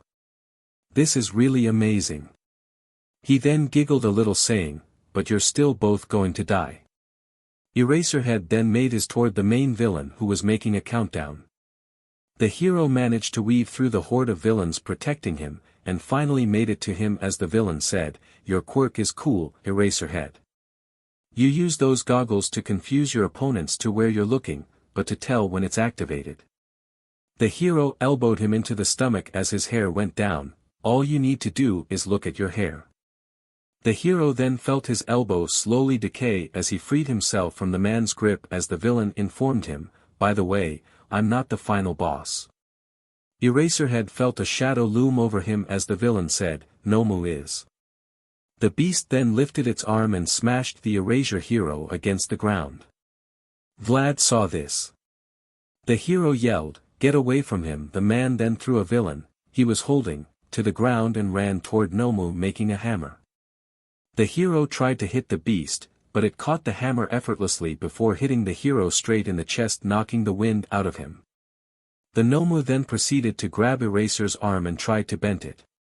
Everything then stopped. A loud boom was heard from the entrance. Nomu looked up, but a ray of energy suddenly blasted away from Aizawa. The downed hero looked up. "Problem child, you came." The boy gently grabbed his teacher. "Calm down, sensei. The others are on their way, and I made copies of myself to go and help the others. Right now, I need you to get out of here, so I can take Nomu out." Izuku then gave him to Vlad, who asked, "How did you even know that there is trouble here?" Izuku began to explain, "Well, I was talking to the principal. A couple of minutes earlier, Izuku was sitting as the Nizu said, 'Midoriya, I made you my private student. However, I need to understand your powers more so I can see where I can help you, so if you mind, can you or your mentor explain to me what exactly is your power or a little bit about its origin?" Discord then appeared on the boy's shoulder. Izuku proceeded to grab him and stretch till he was the full size as the being said, "Man, I miss being in my full size again." Izuku shook his head, "Well, you see Nizu-sensei, my powers are unique since they are a basic element of the universe. Chaos existed way before anything else. For example, chaos is what originally caused the Big Bang which birthed our universe."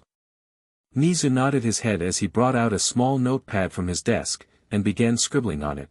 "Carry on, it's intriguing." Discord then added, "You see where I came from, the inhabitants learned how to, well, let's just say tame the elements, each having their own mastery over something.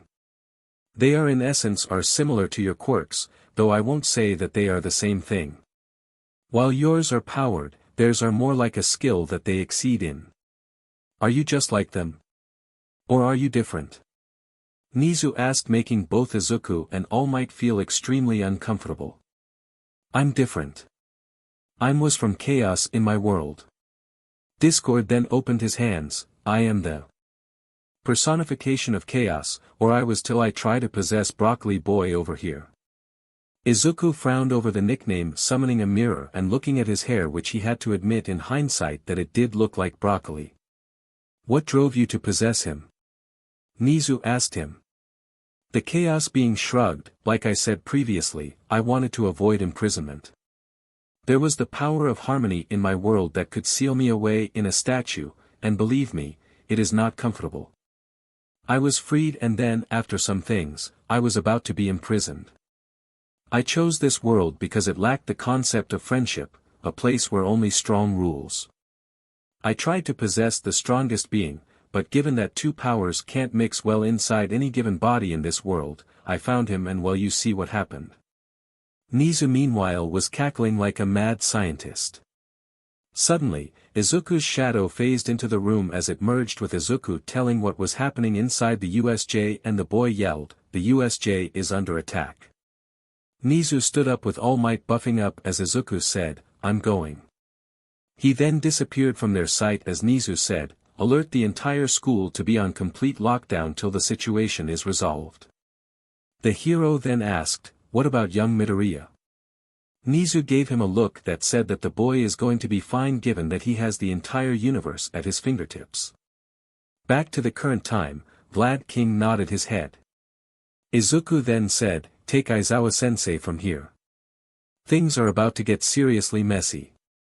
Vlad sputtered, "You can't expect me to leave facing off against that monster." Izuku looked at him as he said, "I can literally summon a thermonuclear bomb here. I think you should be afraid for the monster, not me." Vlad then looked and saw Nomu push to the ground a giant version of Izuku's arm. The boy himself had his entire arm through a portal. The hero nodded and then went off. The boy cracked his neck as he said, "Let's dance, beastie." In the flood region, all of the present saw something crash into the water beside them. They looked and saw Izuku there with a smile on his face.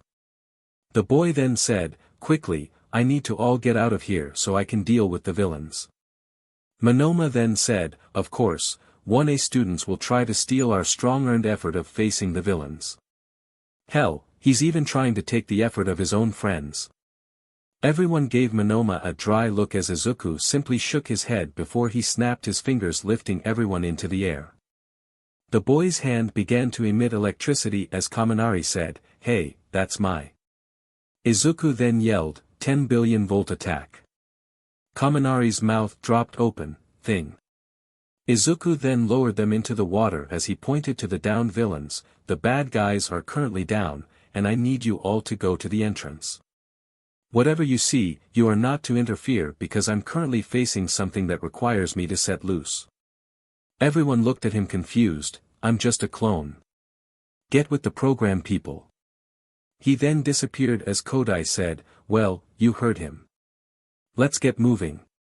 In the fire zone, Shota smiled when he saw Izuku. Midoriya, thank goodness that you're here. Are the heroes here yet? Izuku shook his head saying, no, I beat them here. Don't worry. He looked at Ibra, who was sweating heavily, bad place to her, adding to that a fever that she must have developed some time ago. He then touched her forehead, making her sleep, and cured her. He looked at the fire and began to seek it in. He then formed fire arrows with his bow. He began to fire them and hit the villains, knocking them out. He looked at Shota, take everyone to the entrance. And don't come near the plaza. I'm just the clone and the original is battling a very strong monster. When Izuku's clone reached the landslide zone, everyone was packing up and was about to finish the villains. He then quickly took the rest of the villains out. Sorry for taking your fun, guys. But I need you all to go to the entrance and don't come near the plaza. There's an all-might monster there, and I don't need distractions where I'm fighting it. He saw Bakugo was about to complain, so he pinched him on his shoulder, knocking him out. He looked at the others and asked with a sweetly innocent smile, saying, do I have any more complaints? Everyone shook their heads as Izuku disappeared with Kirishima carrying Bakugo to the entrance. In the earthquake zone, Izuku appeared and whistled, wow, I have to give for you, Todoroki, you cleared the area entirely. The dual-haired boy looked at him and nodded, Midoriya, I see that you're here. Did the heroes come with you too? Izuku shook his head, I came here before them. Izuku was then tackled to the ground by Kendo. The boy chuckled, Kendo, you're like my sister, but people will get the wrong idea. He then became intangible, freeing himself from her grasp. When he formed, he said, look, I know you're angry, so how about you cool down? A portal opened and the girl was now dumped in snow. Izuku shook his head as the girl was too easy as she said, I will get my revenge for this. Mark my words, Midoriya. The boy chuckled as he tried Kendo back to normal, much to the girl's relief. The boy said, I need everyone to go to the entrance, and do not go to the plaza. Under any costs. I'm fighting some monster right now, and I need full concentration. He then disappeared as Shoto sighed, well, you heard him. Let's move to the entrance.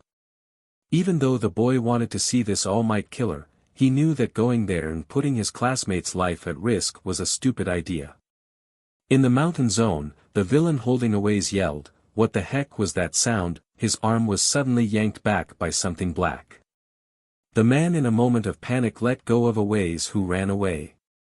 The man turned around and saw a shadowy monster that towered over him. The monster replied to his earlier question, your worst nightmare. The shadow being lifted its arm and smashed the villain into the ground as it said to the others, go to the entrance, and don't come near the plaza. It then disappeared. Pony then said, I guess Izu is here and is currently fighting the villains. He began to walk forward as she said, well, you heard what he said. Let's get moving already. The others quickly ran after her as they wondered why Izuku didn't want them to go to the plaza. In the plaza, Shigaraki was furious. First, Kurojiri lets one of the students escape and possibly brings reinforcements. And now the Nomu that was made to kill All Might was struggling against some brat with a hack of a quirk. He looked at the boy who was moving his neck around to avoid Nomu's hits. The madman yelled, Nomu, quit playing with him, and end the brat already. The beast then launched itself at Izuku, who opened a portal, had the Nomu go through it, and ended up crashing inside the fountain. Wow, this thing sure makes for a good punching bag. Izuku commented happily as he felt his doubles return to him, and his energy increased as he said, well, let's take out the kid's gloves. He quickly teleported to in front of Nomu, punching 6 times in the chest, but the beast barely blinked and only skidded for a few meters. Good try, kid. Nomu has shock absorption, Tamura said with pride. Izuku nodded his head, alright, then how about this? Izuku sprouted wings from his back. His skin turned rocky and strong. His fingers turned into claws as he bellowed, demon mode. The boy was quick to attack the Nomu and began to slice it up, causing several wounds. Izuku's eyes widened when the monster healed itself and punched him in the gut. The boy frowned as he healed himself, regeneration 2. That's odd. I can also add to the list super strength and speed given from its earlier feats. The boy then grabbed him and began to freeze him to the ground. The Nomu was now nothing but a statue. The boy breathed heavily as he felt he was reaching his limit of chaos energy before he went crazy drunk with power. A cracking sound caught his attention as Nomu freed itself from the ice. It then began to regenerate as Izuku said, I stand corrected, super regeneration. The boy then turned into a T-Rex, much to the hidden excitement of someone who saw, and lunged at the Nomu, who grabbed his jaws and threw him over its shoulders. Tamura laughed, do you give? The man was then struck by lightning. This caused him to yell angrily and demand that Nomu end Izuku for being a cheat. The two fighters continued their dance of death, with Izuku being brought closer and closer to his limit, till an idea hit him. How will the Nomu be able to regenerate if there's nothing to regenerate from? It was a risky plan, but worth the shot. The boy then opened a portal touching Nomu's back. The boy then backed away from the beast as he snapped his fingers. The beast was then consumed in hellfire as it shrieked with its voice echoing everywhere. Finally, when the fire ended, Nomu was nowhere to be seen. In its place was just a pile of ashes. Tamura was about to complain, but then he noticed the delirious expression on Izuku's face as he began to laugh crazily. The boy looked at him, and in a moment, he punched him so strong that he destroyed the father's hand on his face. Kuroji acted quickly, teleporting away with Tamura before the hero boy can do more damage. Back with Izuku, the boy has lost control even though his mentor warned him about it. He was right now in a state of weakness, not able to recognize anything or anybody. He then began to lash out against everything around him.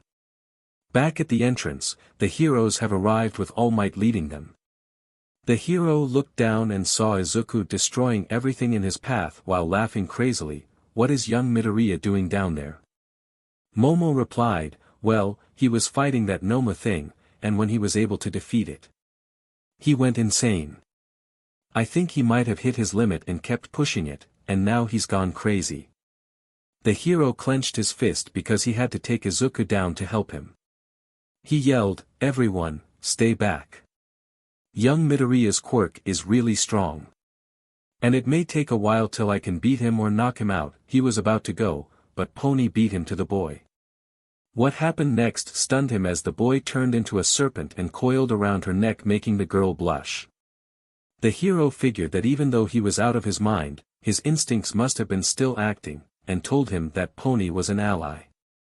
He then took his students back to school as the heroes were reloading the villains away. Inside a dingy old bar, Tamura flopped onto the ground as he said, DMN it, and that damn cheat. Took out Nomu before All Might can even come. A voice echoed throughout the bar, I take the mission was a failure, Tamura. The boy frowned as he crossed his arms. The mission was a success till that boy showed up and cleared everything out. Heck, I didn't even know what his quirk is. He was doing multiple things at once. The boy carried on complaining as the owner of the voice said in a quiet tone, interesting. So alright folks, that's all for today. Stay tuned for part 4. Do subscribe, like and share for more such videos. Also check out the story and author Demon Heart 12 on fanfiction.net. Press the bell icon to be notified first on release. See you in the next video. Till then, goodbye.